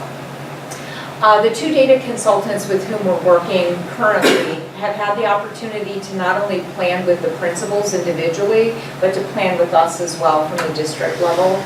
We felt that that was important because each building is almost at a different place in their ability to review data, really synthesize it, and then respond to it. So, if you will, if you think of an IEP, it's individualized education plan, almost individualized education training for our staff based on their particular needs in the building. But with the common goal of creating a district systems approach. So to help bring cohesion, that same group, the same 2 consultants have come and worked with our BLTs as well as our DLT. They helped us to unpack our first benchmarking data in MAP and iReady. They have helped us unpack value-added data in November when that became available to districts. They're in district actually spending 1 day per week with each of the buildings, talking about how to target instruction and intervention changes based on data. I think we still have Gurney to go on Friday, and I can't recall which building is tomorrow, but regardless, each building is meeting with them this week. They'll join our DLT on February 13th and help us look at data from a district perspective, and then come back at the end of the year to help us unpack our third benchmarking. Bob had asked us to talk a little bit about what does the future hold for us, right? Our goal is to be able to take what they have taught us and implement this as independently as possible. If we still need their support, we can still have that, but it's good for us to start standing on our own 2 feet and moving together as a district. So to that end, we asked our teachers and our principals what they needed in order to manage this type of a data analysis from a district perspective. And one overwhelming request was to find a data warehouse system. It sounds simple, right? It's really not. Mike Doherty, Becky Quinn, and I, Chris and Bob, we've all been searching for years now to find the perfect data warehouse system. And it wasn't until earlier this year when we found Otis, which is a data warehouse system, we thought that this one might be able to meet our needs. So we have dumped some of our data into the Otis system, and then on top of that, we have trained a couple of our buildings. So our BLTs are starting to work with this. As much as I think they are getting something out of it, they are using it, they're finding value in it. We did find a second system that we feel may mesh a little better with us already. We've been working with Infinite Campus, which is our student information system, over the last 18 months to 2 years. They just feel good about their new data warehouse system called Campus Visualization. So Mike Doherty has worked with LGCA to dump all of our data into Campus Visualization, and they will be coming out February, March to do a demo using our own data. One maybe pro to Campus Visualization is that it's already tied to Infinite Campus. So our teachers, our parents, our students, everyone's used to that already. So it might just be that really nice tie-in that we're looking for ease of use of anything else. But more to come on that one. Okay. Will this be something the students will have access to and parents? So that's kind of one of the criteria that we're looking at. We'd love to, we'd also love to have kind of goal setting sessions around that. Mm-hmm. Some of that's available in iReady and MAP. So depending on what the system offers would depend on where the best place will be for those two groups to access. I think this is just another area where we just need to be careful not to get too far ahead, that we are bringing parents and students into this decision making too, because I know that some parents have concerns about privacy when the amount of material collected sort of reaches a critical threshold, and one-off Infinite Campus looking at your student year to year. I know that there will be parents that will then have concerns about a more comprehensive tracking or mapping and I'm not saying it's not the right thing to do. It may be the right thing for the students and for the district, but we just need to make sure that we're talking through why and what this means and safeguards they can put in place as we go. Secondly, we asked principals and teachers to, what else do you need? And we are currently using 2 separate assessment systems for benchmarking, and then one of those offers progress monitoring. So you may have heard of MAP as well as iReady. So just to let you know who's using what, the students at Gurney are using the iReady program for benchmarking and progress monitoring, all students. Grades 4 through 8, students are using Tier 1 students, meaning students who are not struggling learners. Tier 1 students are using MAP 3 times a year to benchmark. If we notice a dip in score, we might move that student to our iReady system, which is what our Tiers 2 and 3 students use. The reason for the change is that iReady offers a progress monitoring tool, whereas MAP offers one, but it wasn't meeting our needs. So that is why the difference. So we have just engaged every staff member on our DLT, our admin team, and then folks who understand both systems, as well as our ESC consultant, to help us determine of the two assessment systems, what's the best model for us to use. So on Friday, a survey will go out to those with knowledge of both systems. Those are the only folks we're going to survey, asking them about ease of use, asking them about quality of reporting, asking about communication pieces with families and students and how they use those documents. So we're hoping to get really good feedback to compare the two systems, and if the right decision is to move down to one, then that's what we will do. If the right decision is to maintain the two, then we'll entertain that as well. So, any questions about goal 3? That is roughly where we are. Data warehousing systems, do they have either of the groups to collect national data that you're comparing stuff to? These systems do not. These would solely be our, this would be our students' data, just Chagrin data. It's a way for us to house everything in one spot. However, like if you are looking at iReady data or MAP data, both of those are nationally normed to students by age and grade. So we have mechanisms for doing that, but the actual student score and percentiles and things like that will be in the warehouse. So these data warehousing products are pretty new. That's the general next step. I think they've been evolving over time, but they've only now gotten to the point where we feel really pretty comfortable with comparing two of It them. seems like there's systems specific to a certain population or specific needs, but they don't tick all the boxes. Right. And so that's the huge challenge, and we just have a lot of siloed information that's tough. And right now, we have some of that in Gifted Works, we have some of that in Google Docs, we have some of that on our state testing system. So we need a, We have considered at some point that none of these that we could purchase leverage, but we might need to build something of our own. Is that still something you're bouncing around, or? That's a huge undertaking. That's a lot of thing. I think, and part of this, we can add STAR, if that rings a bell to anyone, STAR testing, right? So some of these decisions are not only, some products do some things very well and others, other areas don't. And the other piece is the state approves what can be used for identification systems. And you don't want to, we're trying not to test kids more than we have to, so you want to have programs that are on those lists to limit having to test students additionally. So there's a lot of moving parts with this. I think with goal 3, what I would say is, sometimes we don't do a good job connecting the dots with the Board of Education. If you look at our strategic plan, it started with the formation of these teams, building leadership teacher-based teams, building leadership teams, and district leadership teams.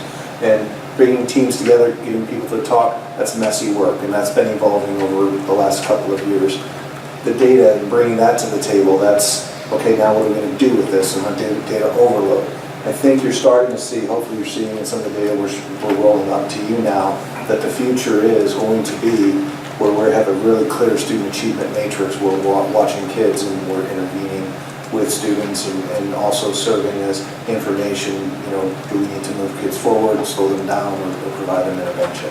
And that's the kind of the end game. And I think this year, more than any, I've seen progress in being able to look at that data and feel like I have a better gauge on student achievement on an ongoing basis rather than let's take that test in May and let's all hold our breath and cross our fingers.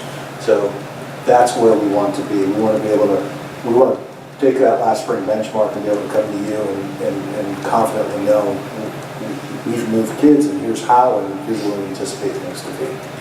and for specific information, I believe that we shared with the board our data folder.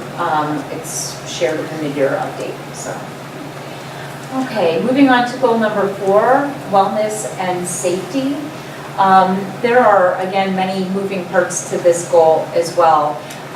If you recall, back in December of 2017, out of the work of the Diversity, Equity, and Inclusion Committee, we gave students, staff, and families a culture survey, nationally normed, came out of the U.S. Department of Education, and we've committed to doing that survey every 2 years so we can measure our growth. Out of that culture survey, the need for student programming around positive behavior intervention supports mental health came out of that. And if that wasn't enough, we had a mental health audit in the fall of 2018 suggesting that PBIS, that positive behavior intervention and supports, that was the right place to start too.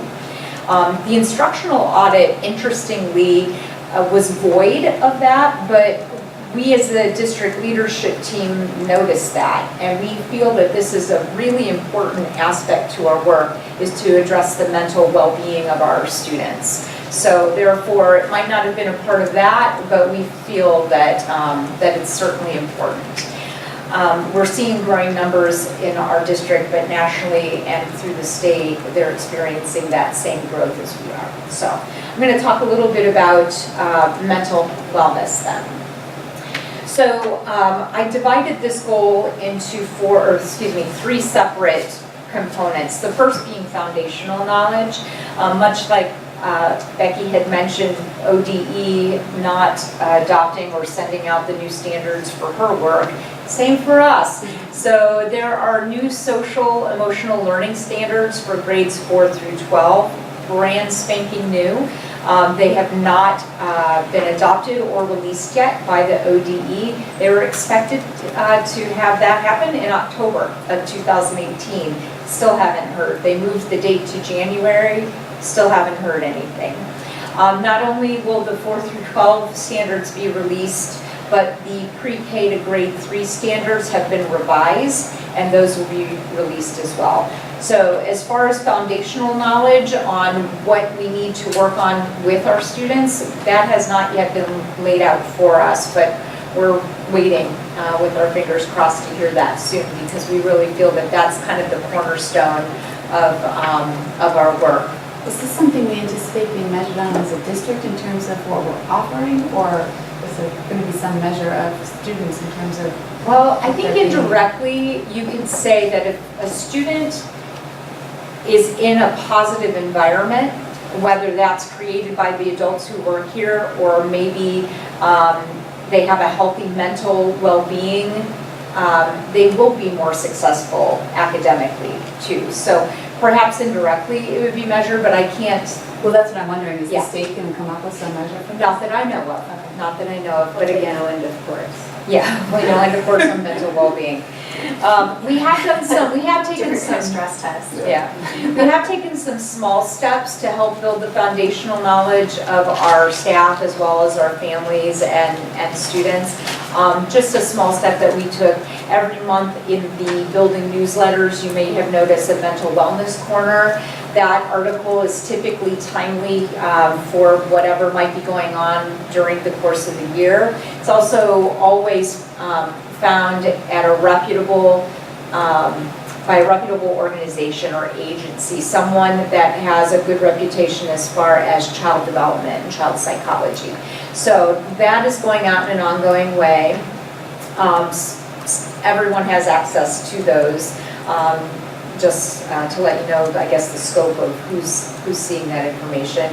On top of that, the PTO and Tiger Prep have brought speakers. They brought Tier Stevens last year. Again, they're thinking of bringing her this year as long as the schedule aligns. However, I will tell you that during one of the construction presentations, I received another email from a PTO rep about a different speaker. So we'll see how that goes. But the end game there is to continue the conversation with our community and provide resources to our parents so that they can come in, feel that they've gotten pertinent information, and maybe even feel better equipped to talk with their children or recognize in their children maybe something that is tied directly to mental wellness. So we have that going on as well.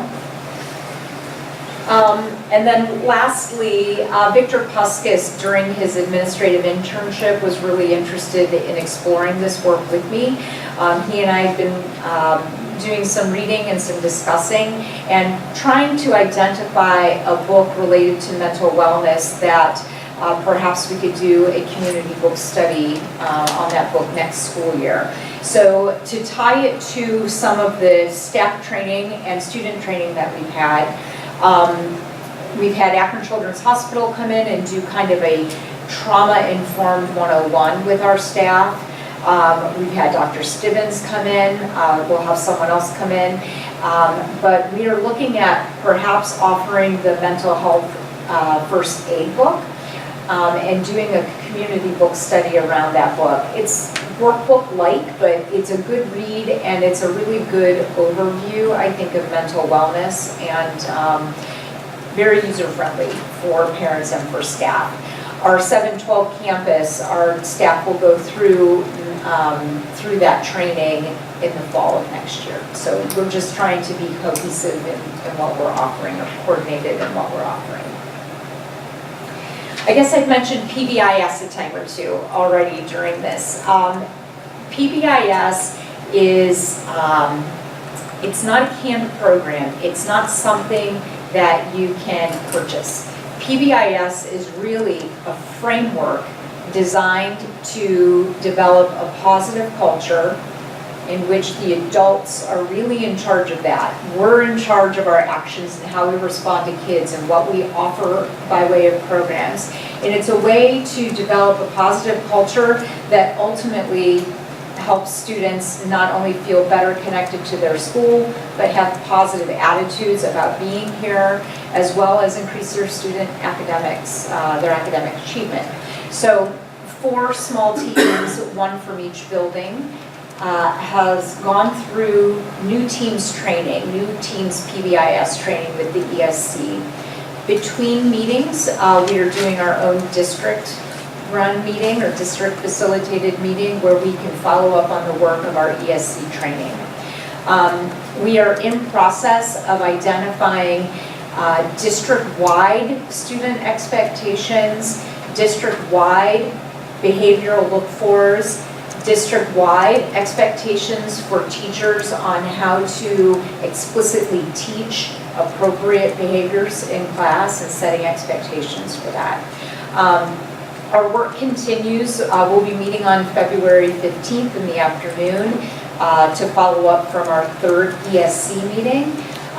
The 4th ESC meeting is early in March, and then we'll be able to use April and May to meet with the staff at large during their staff meetings to update them and let them know what to expect for next year. BLTs have already been updated. They know what we're doing thus far, I guess I should say that too. Tied to PBIS, you think of that as your Tier 1 umbrella. So programs like Responsive Classroom and PACS fit very neatly under that PBIS framework. So the work that those buildings have done related to those 2 interventions can continue, absolutely. On top of that, though, we are additionally trying to develop our Tier 2 and Tier 3 intervention for students as well. So the way in which we are doing that, we have partnered with the Stark County ESC and have asked the Stark County schools to let us come in and observe what they call their I-Care programs. So I-Care programs are either building-specific or district-specific meetings with key stakeholders at the table, including service providers called family support specialists. We come to the table and we talk about the students with the most needs, students who are experiencing trauma, students who maybe live in chaos, students who have mental wellness issues or their families are dealing with mental health issues. And we talk about those students and talk about how we can provide services to them through a family support specialist. Informally, we've been using the ESC to help us with that work. They have a family support specialist on staff, and she's been phenomenal with our families, phenomenal. We've only referred 4 families to her thus far, but they have all received some level of engagement and some help. And what I am finding is that the more the family connects with that support specialists, the more helpful it can become, I guess. Secondary to that, we're looking at the possibility of bringing in a school-based mental health provider and what that might look like. There have been successful models throughout Northeast Ohio, and school districts, what I am finding, typically contract with either an agency or a county ESC to bring a support specialist here, a mental health provider to the district. It's very much almost as though you're bringing a medical service into an educational environment. The school-based mental health providers are finding that having access to students in this environment is key to their intervention. It's very important to be able to touch base with them at school, and that's a model I think we're most interested in. We work with several agencies already to provide our clinic staff. We work with PSI, our state program. We work with welfare agency. If we have a trauma or a catastrophic event in district, welfare is our team. Cuyahoga County ESC can respond. So we have quite a few options out there to us. I think our team felt most comfortable seeing what welfare agency had to offer, and we're interested in bringing a recommendation to the superintendent and exploring how a school-based mental health provider could function within our district.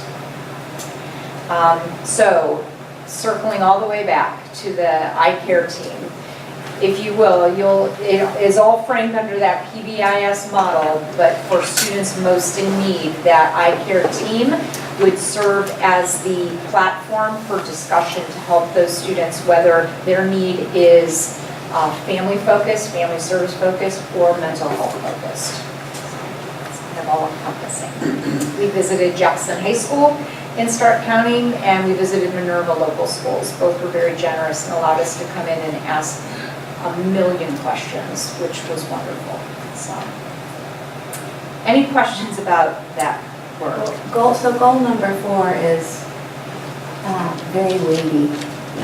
It's weighty on the people that are implementing it, that are currently with the district. It presents a new challenge of bringing in someone from outside the district, and there's just a lot to think through in terms of, we have students that are over 18 and can make the decision to meet someone by themselves, students that are under, and how do you keep, when is it appropriate to keep parents in the loop, and how, and so I was pleased to hear that, this, I would imagine, isn't going to fall within our existing staff. This doesn't sound like a side of desk job for someone. Well, yeah, I don't think we're really qualified to do that, quite honestly, but again, I let them play out the recommendations. There are various models out there, and I've asked them to look at all of them. And you think that will be part of your staffing recommendations this spring?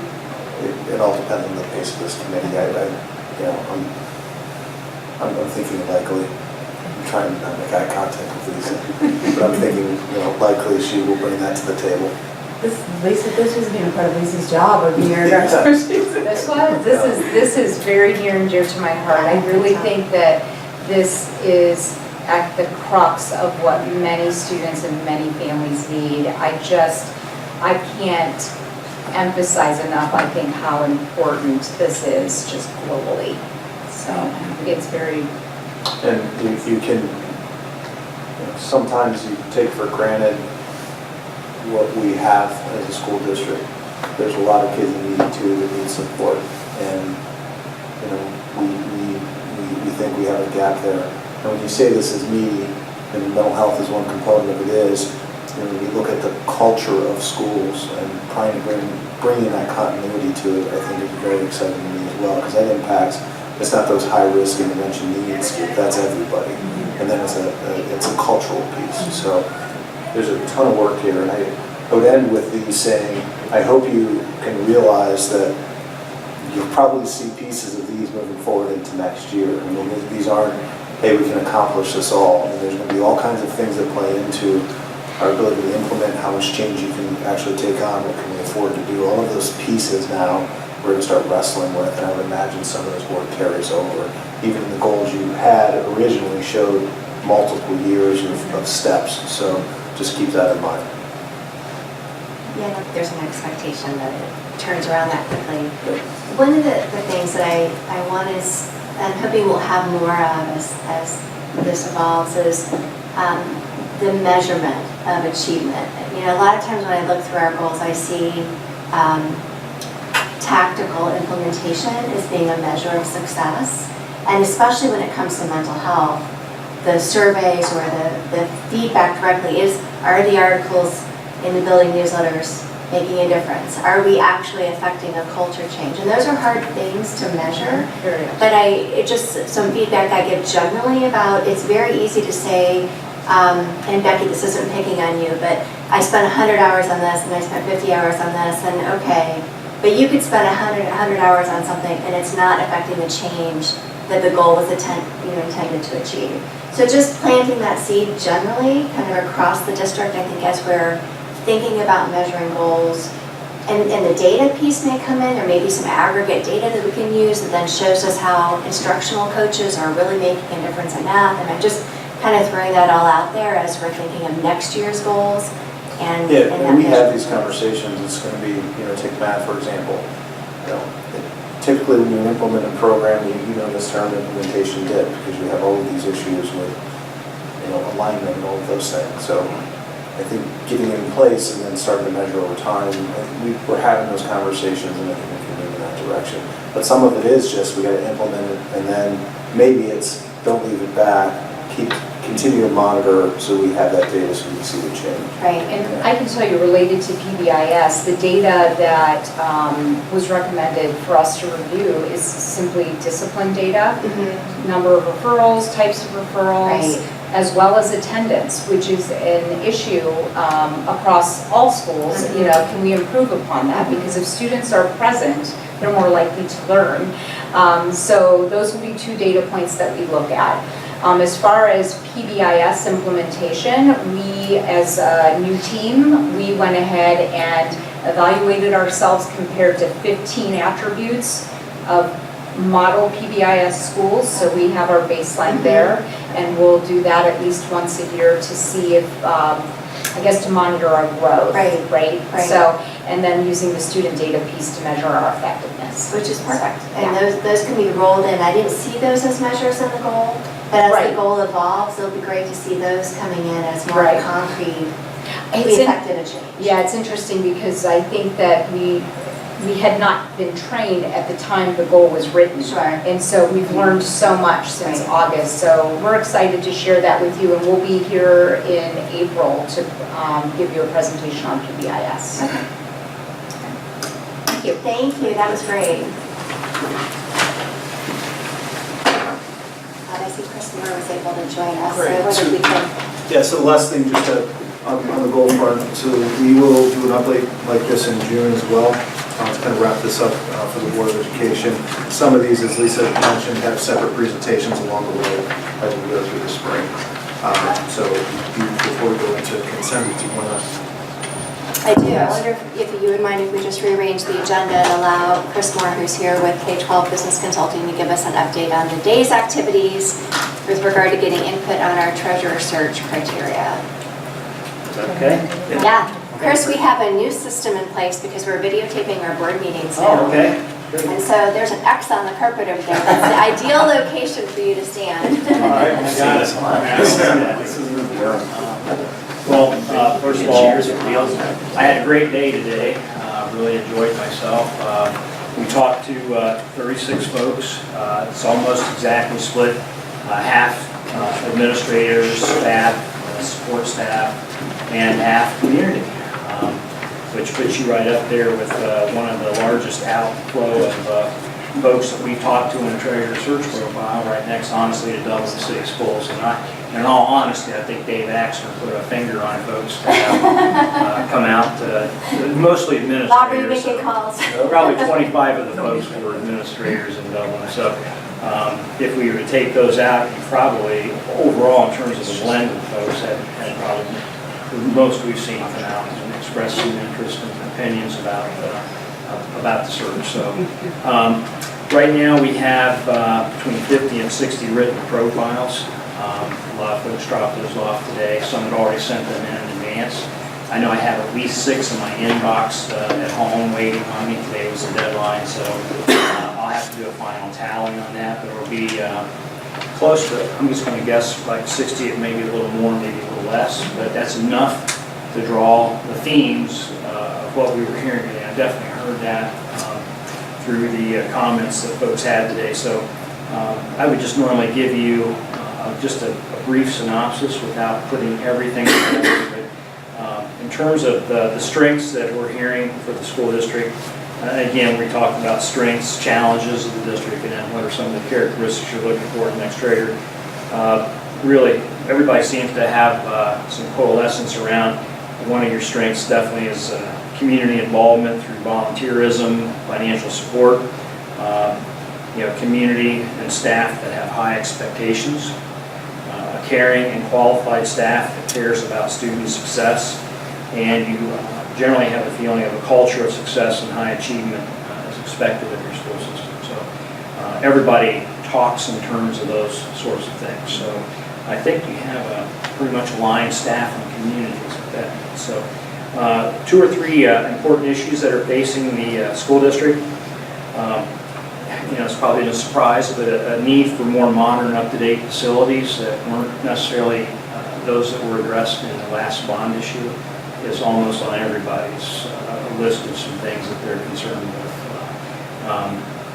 I guess it was portrayed, that you got really high-achieving students and high expectations. The buildings don't seem to always match, what you would see in a high-achieving operation, I guess. So I think that's on everybody's mind. Followed closely by building maintenance and repair. So your top couple of things that we hear that are challenges are mostly facility-related guesses.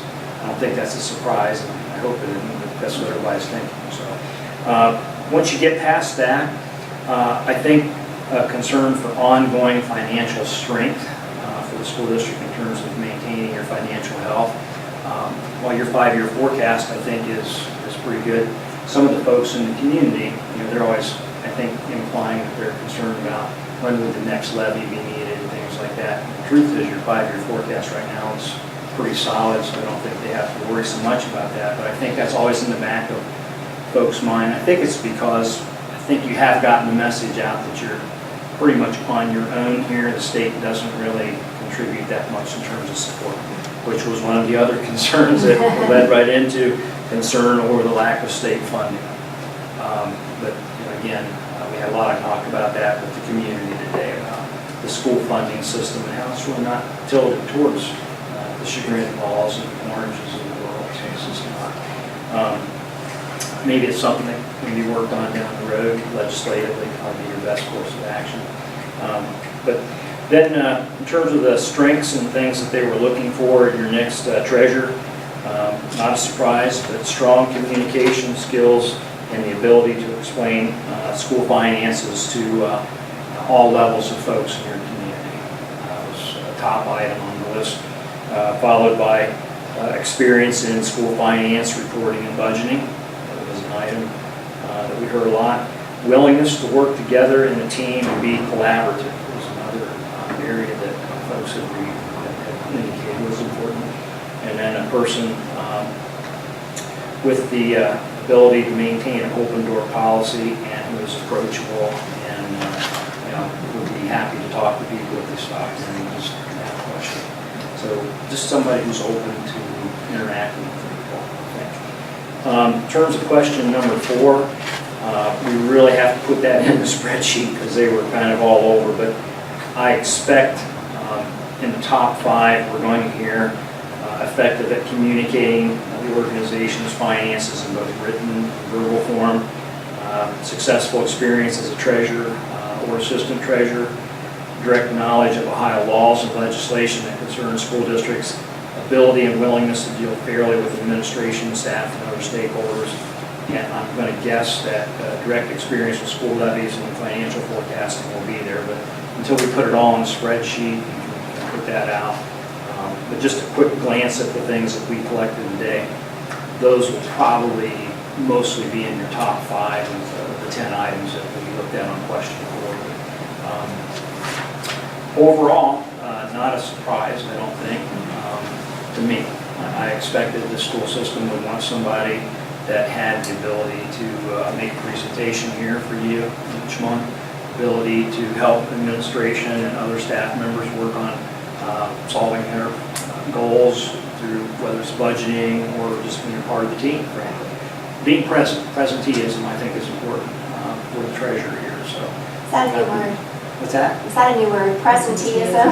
I don't know. Instead of absenteeism? I think I can take it and just extrapolate. If I invented a new word, it'll show up in Wikipedia. Yeah, I'm gonna look it up now. But basically, I think that's, believe it or not, I know from being a treasurer for many, many, many years, you just have to be in meetings. You don't know when you might be able to hear something that you're able to help the organization on. But if you're there, you at least kind of get a sense of what's going on. And that is just the nature of the business. You got to be, if you're going to be an executive, you got to be at the executive meetings and be helpful. So, and I think that is something that the next person here needs to be cognizant of. You've got to be there. Yeah, what was the distribution? I mean, just rough cut. Was it like half community, half It's really about half and half. employees? Okay. Yeah, it was about half and half. At 36 total, I would say it's almost exactly half and half. Just looking at the numbers. So, it had a pretty good showing, a couple good showings of community folks. A group of 8 at one, and 4 at another, and folks kind of drifted in and out. But, Yeah, in the community, was it more retirees or parents or? I don't know that. Yeah, I didn't get into questioning folks about that, but I would guess, just if I had to make an opinion, you had some folks here that probably no longer have children in the district, I'll put it that way. That showed up. And I think you had some folks that had children in the schools. I know that because they said they had to pick up from students, and other folks indicated that they've been involved here with different things over the years, and a past board member that doesn't have children here anymore. So it's probably I just have overall community interest in the schools and helping down the line. So yeah, it was good. It was good to hear from folks. So everybody wants you to succeed. That's a good thing. That's great. Well, you've underscored things that I think we know in our hearts to be true in our community. And hopefully your next step then is to kind of sift through this and... Well, our next step is to synthesize a stack of things about that big or more, actually twice as big at the house, and start writing a report and get that to you on Friday. It may be a little bit later in the day. That's all right. But want to get it to you as soon as we can. Okay. Because I would really like to try to see if we can't get some kind of sense back that if you had any issues with that, if I can get that from you, I'd really like to start using this tool next week. This is our chief recruiting tool. We do have 4 folks that have sent in applications on their own, not folks that we recruited. Not probably somebody that folks that we would recommend, but that's normal. So I know that information got out about the job, so it's out, it's posted, folks know it's available. I did speak to 5 people last week at a meeting I spoke to that are current treasurers. They're interested in seeing what the search profile has to say. So I really kind of want to try to accelerate that from March 20th, as soon as I can use it as a tool. That would be kind of important. Are you all comfortable then, after you've had a chance to review, giving me a call and letting me know if you have any, so I could get back to Chris early next week with generally if we're good. So what do you want to call it? End of the day Monday? Got too much on Is that your cool? plate? Okay, then I'll talk to you Tuesday. Me too. Okay. Yeah. Is that enough time, Madison? It's like we're a carpenter, that's our hammer. I just really need my hammer. Sure. So that way I have something to talk about. Right. They can look at it, they can assess their own skill set, what we're looking at. I can embellish what I heard today. That's the benefit of coming in and talking to this many people is I could hear it with the nonverbals, Sure. other than just a piece of paper. So Right. I really get what people want here. That's great. That's great. Yeah, I think too, hearing it from people directly, it's great also to have It is. submissions, But sometimes when you're in a dialogue, you kind of get more at what they're really trying to say. So Yeah. thank you you spent the whole day here, really. Yeah, we bet. I enjoyed it. I'm still energized. I probably could take on a couple more meetings. Well, you're welcome to stay. We might zap your energy. Yeah, I might, hopefully it's not foggy out. I can see the, I seem to have bad weather whenever I come up. I don't know why. Maybe I'm bringing it with me. Well, we're near the lake, so as you know, it's family and mentor. Are you driving back? Yeah, well, I've got 2 other searches we need to start zipping up, but I want to get this one rolling with the profile, so I appreciate it if you could do that. Yes, We'll get it to you on Friday. If I get it to you earlier in the day, I will. Okay. But you will have the whole weekend. Yeah, that's typically when we review board materials, so don't, I think end of the day Friday is fine. Yep. And I'll connect with you about a good time on Tuesday then. Yeah, we'll be in touch maybe over the weekend. Okay. Yeah, just to follow up. Don't be bashful if you think something's worded a little bit odd or something. But just remember, we're actually trying to pull as much of this from what people have told us. Sure. And try to, they may say it 6 different ways, but we're trying to catch with the theme of what they're trying to say. Right. So, Right. I don't think you're going to see anything other than the areas I talked about. Maybe just some different sub-areas, but these were the main themes I think we heard about. Okay. So it's all good. You got the change in date for the final interview to April 13th? Yep, we're all set. Okay, so the next thing that we'll want to work on with Barb is maybe getting some invites out to meet and greet folks for the 13th Right. for the 9 o'clock meeting. So, Right. looking forward to that. Okay, we'll work on that. Yeah, so and we already started working on the list. Yes. So plenty of time. That usually means maybe a couple week notice to kind of hold the date. Okay. You won't know who to tell the people, tell your folks who the folks are coming back until Sure. we kind of know. So we don't have And then I like to yeah. let them know a little bit in advance of that, so Okay. you do research. And they'll do research. It's okay. Good. Any other questions from you? No, thank you very much. It's interesting to hear the reaction. Yeah, had fun. It was a good day. Thank you, Bob, for working this out. And take part. All right. Appreciate it. Drive safe, Have a good Drive evening.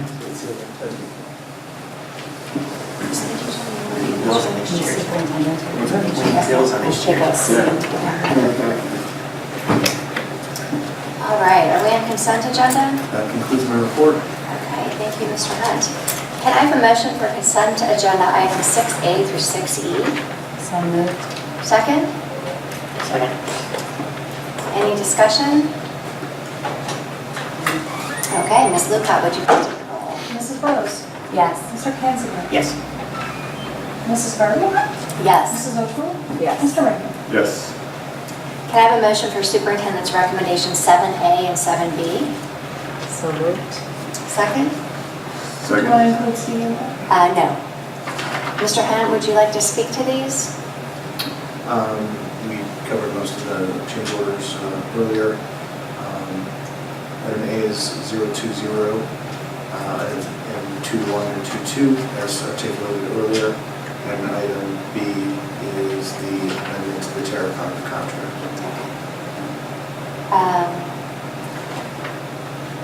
Ms. Luca, is this a point where you would want to go through the analysis, or do you want to hold off on that? I feel like it's maybe relevant to this decision. It might be a good juncture to go through the intermediate school construction project. Okay. Analysis. I didn't know that was part of our business. If you're okay, let's do it now, because I think it may help as we're weighing the additional changes that we're adopting tonight to kind of see where we're at generally with the project. Okay, that's fine. I think you've previously received viewing rights to a shared Google Sheet that Catherine and I have had several discussions over what the board's expectations are and what your needs are for communicating the information on the status of the project. I can walk you through sort of an overview of what you received and add a little bit of detail to some of the sections of this. I like to go through the report from left to right. So that's how I'll kind of address each colorful section one at a time. So what you have on the far left are really your categories of your GMP for construction, your owner's soft costs, and those broken down into both your owner's contingency and your other owner's soft costs. I'm sure that you're familiar with these and you've seen them as part of the GMPs going forward in the project. So that first section in green is the budget piece of it. And we walked it back to the design development budget as a beginning budget. That was not your original budget, so we were careful to term that the beginning budget, really the beginning of your design development phase on February 1st, 2018. So a good starting point when your budget was $32.1 million. And that included GMP4 at $25,913,799 and owner soft costs subsequent to that. This document then brings you up to the current budget that we're operating under in column C and highlights the changes in column B in between there. So walks you up to the current budget that you're operating under in GMP4. The important thing to take away from this is the concern around staying within budget at $32.12 million.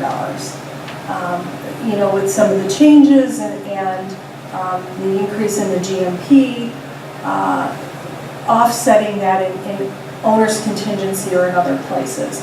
And so how does that look? But this demonstrates a budget that balances to $32,120,000, which also reflects the grant from OFCC and the playground grant. That's the $20,000 that you see added there. The OFCC grant is included in that design development grant.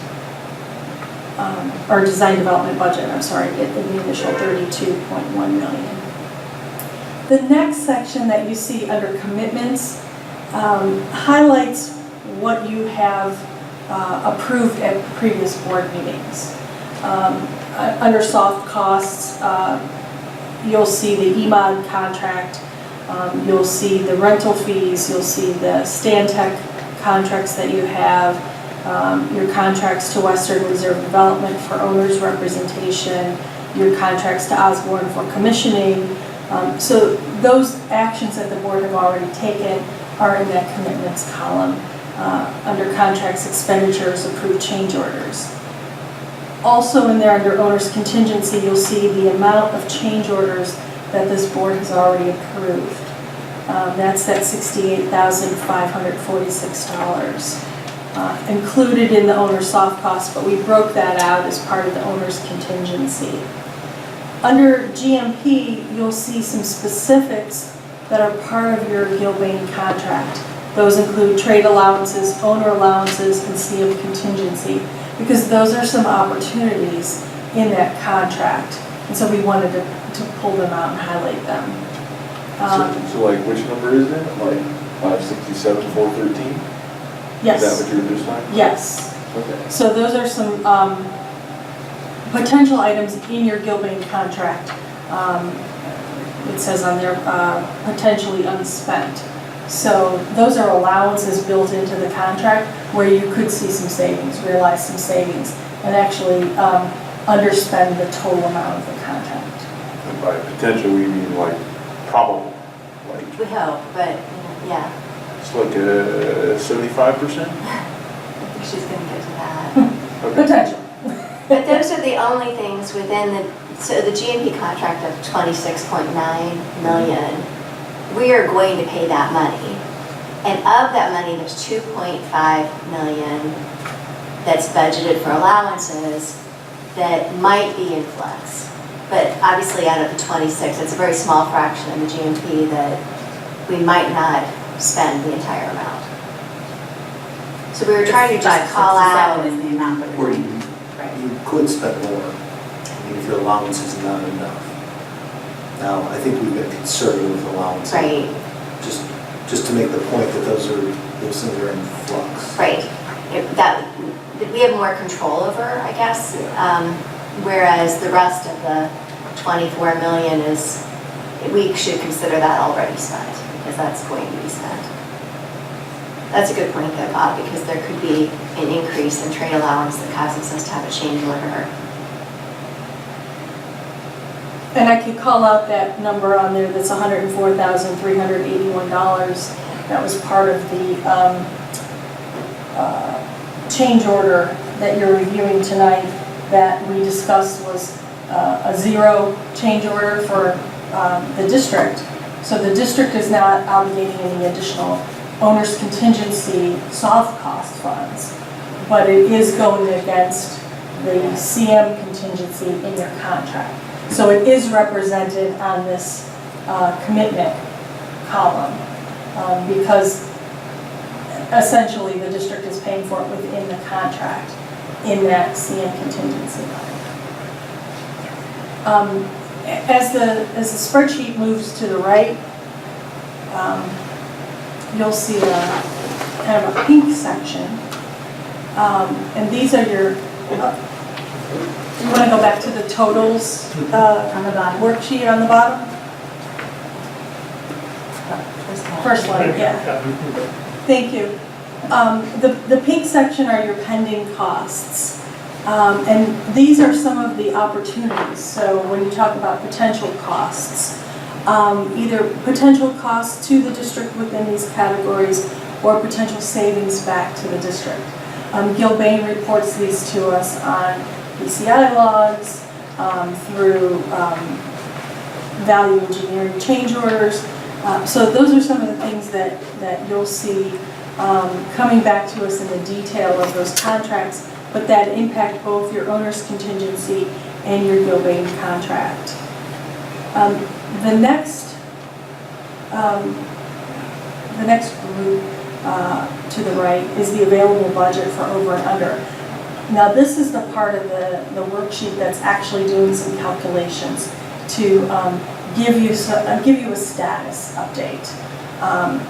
These columns and the calculations are listed above there, so you know what we're calculating. For current status, we're taking the current budget and we're subtracting from that both your commitments and your projected pending costs.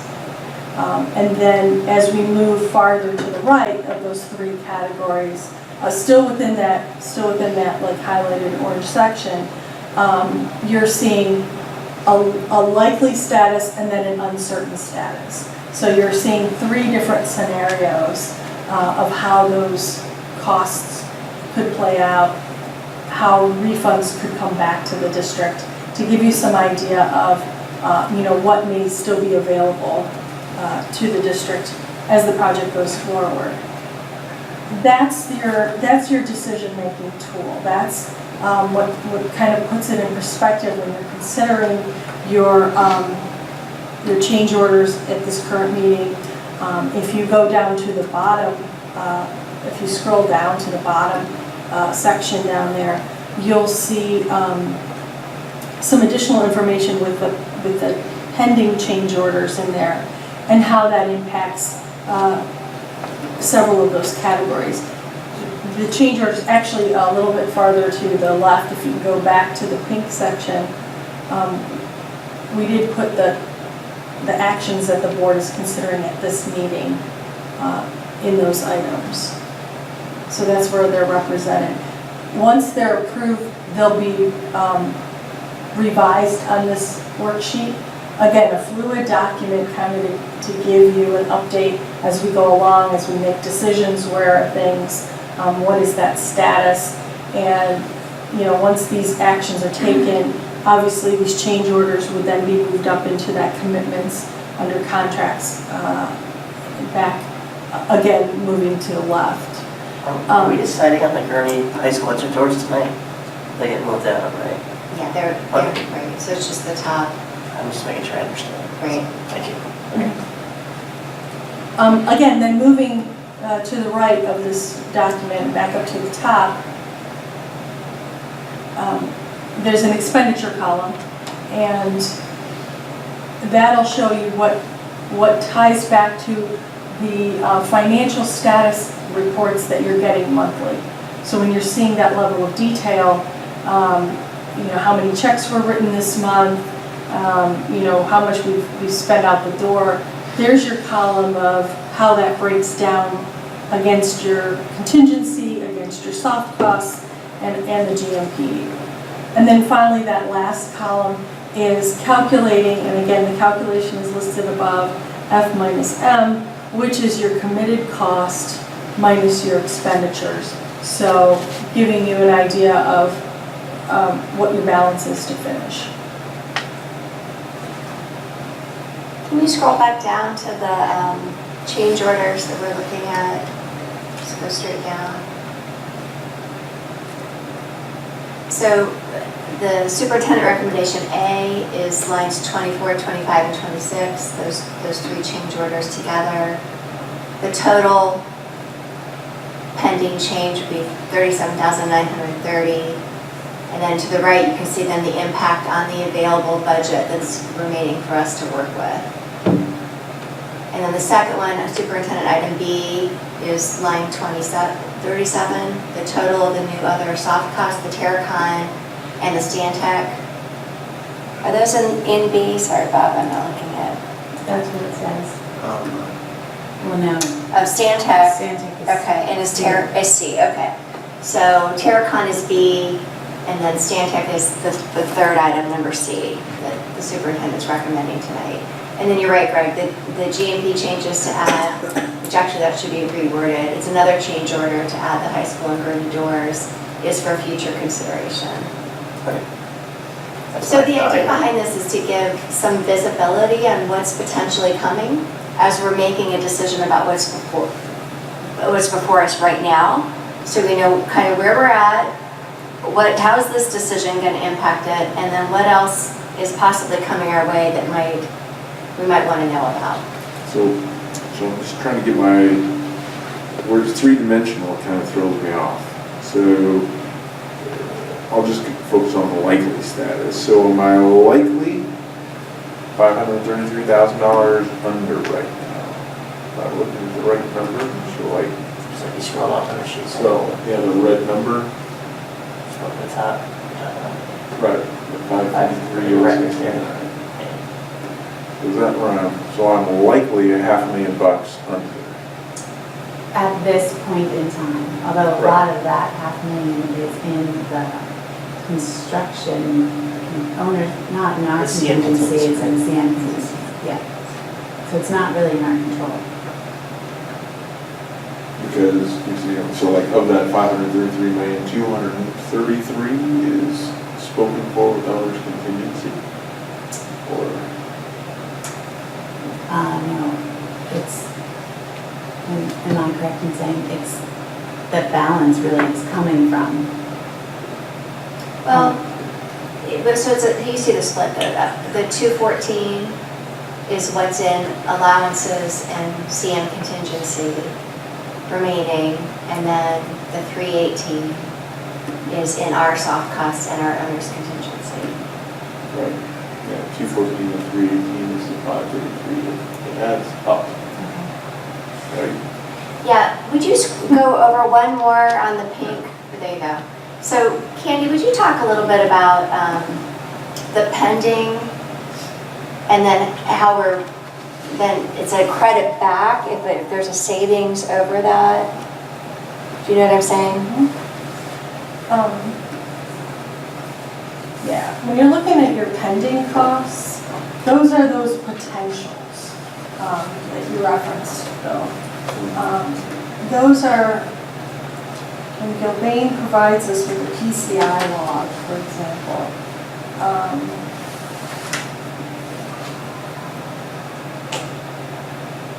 for the trade allowances. Of the $560,000 in the current budget for trade allowances, what we've committed to, and this is the Gilbane information through,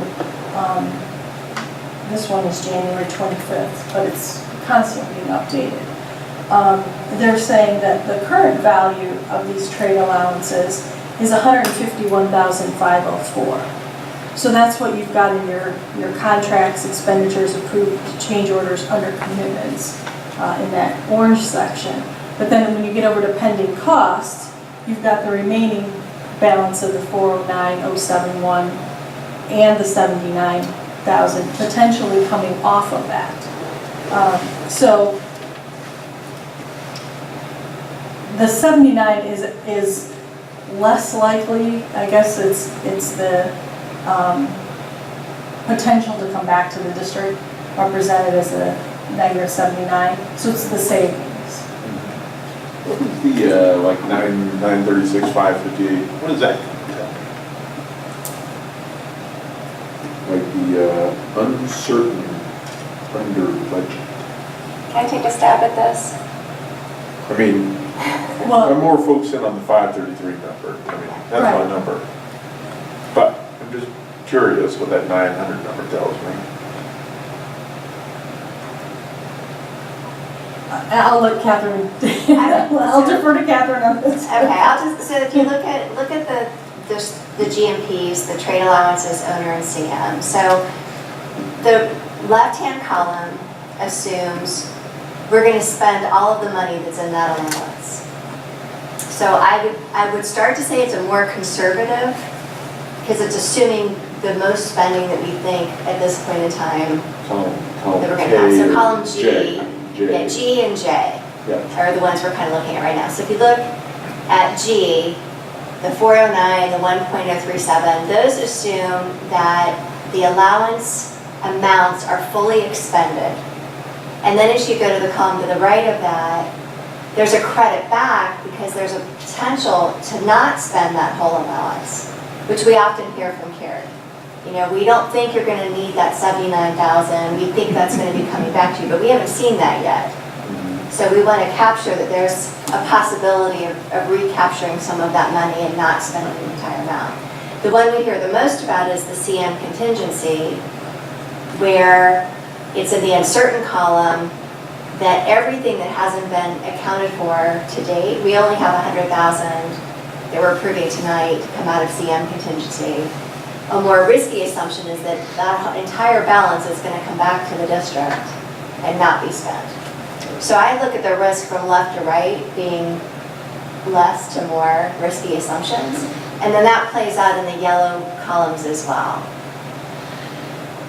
So if we scroll down again in the yellow, in the orangey yellow, to what we're looking at tonight right there, sorry. In the purple column G, we have an added expenditure of 4490, but actually that decision brings a credit back to the district of the difference between okay. G30, I can't. Stantec landscape contract extension. Oh yeah, that's $4,490. Yeah, we're spending that. We would spend that, but there should be $7,400, then that's a complimentary reduction because 11,000 was originally worked into But the the contract project. hasn't been awarded for landscaping. Yeah, we yet, so haven't realized that yet. You'll realize that when she Okay. awards that. But where is You're that then? Well, that only came to us tonight, so this is why this is such a fluid document. Where is the- But you could put that as an uncertain Right, associated and it's with fine, that. that's not what I'm asking. Okay. Where is the landscape, Expense? the original, yeah, It's but. in the GMP. It's in the GMP All number. right, thank you. But she hasn't gone out. We to haven't bid. broken it, I get it, yeah. But would that be Is that a accounted for trade in the allowance? PCI? It would be accounted in the PCI log, I would think, as a credit that they're expecting. It will be maybe after But Friday. If we, Right. Yeah. yeah, okay. Well, and I don't know that we want to add it even then, because we still have to get through the planning zone. But it's, Yeah.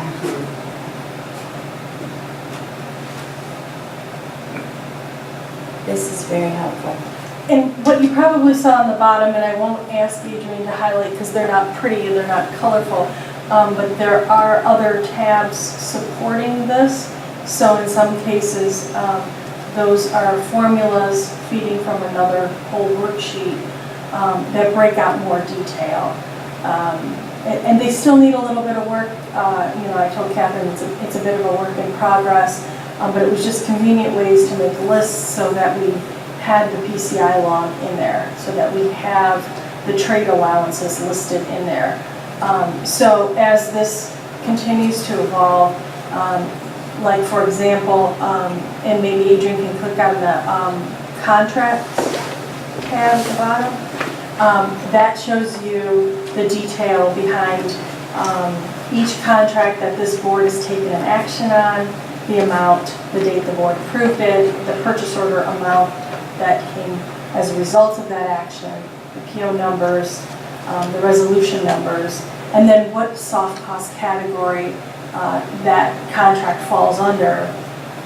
So the total column there is what the spreadsheet that you just saw is pulling from.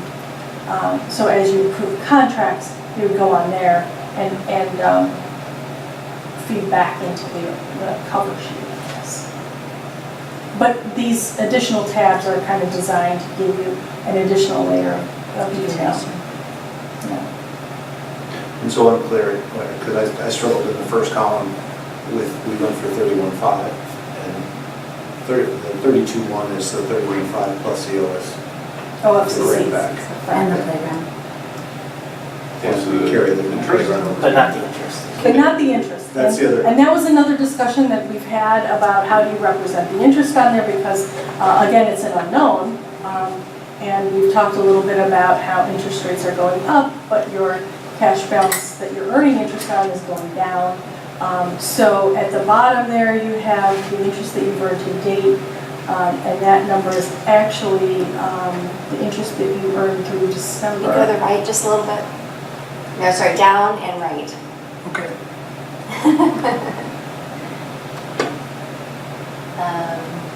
There you go, the There we go. 602. So the 602 is the interest that you've earned to date. Just again, an estimate, the assumption based on your balance going down and your interest rates going up, how much interest do you have the potential to earn in addition to the project. We did not include that back in the budget. So it's another cushion? Right. It's not officially in the budget, because we kind of wanted to look at tracking against our original budget. So So you tonight, want if to track the doors against that.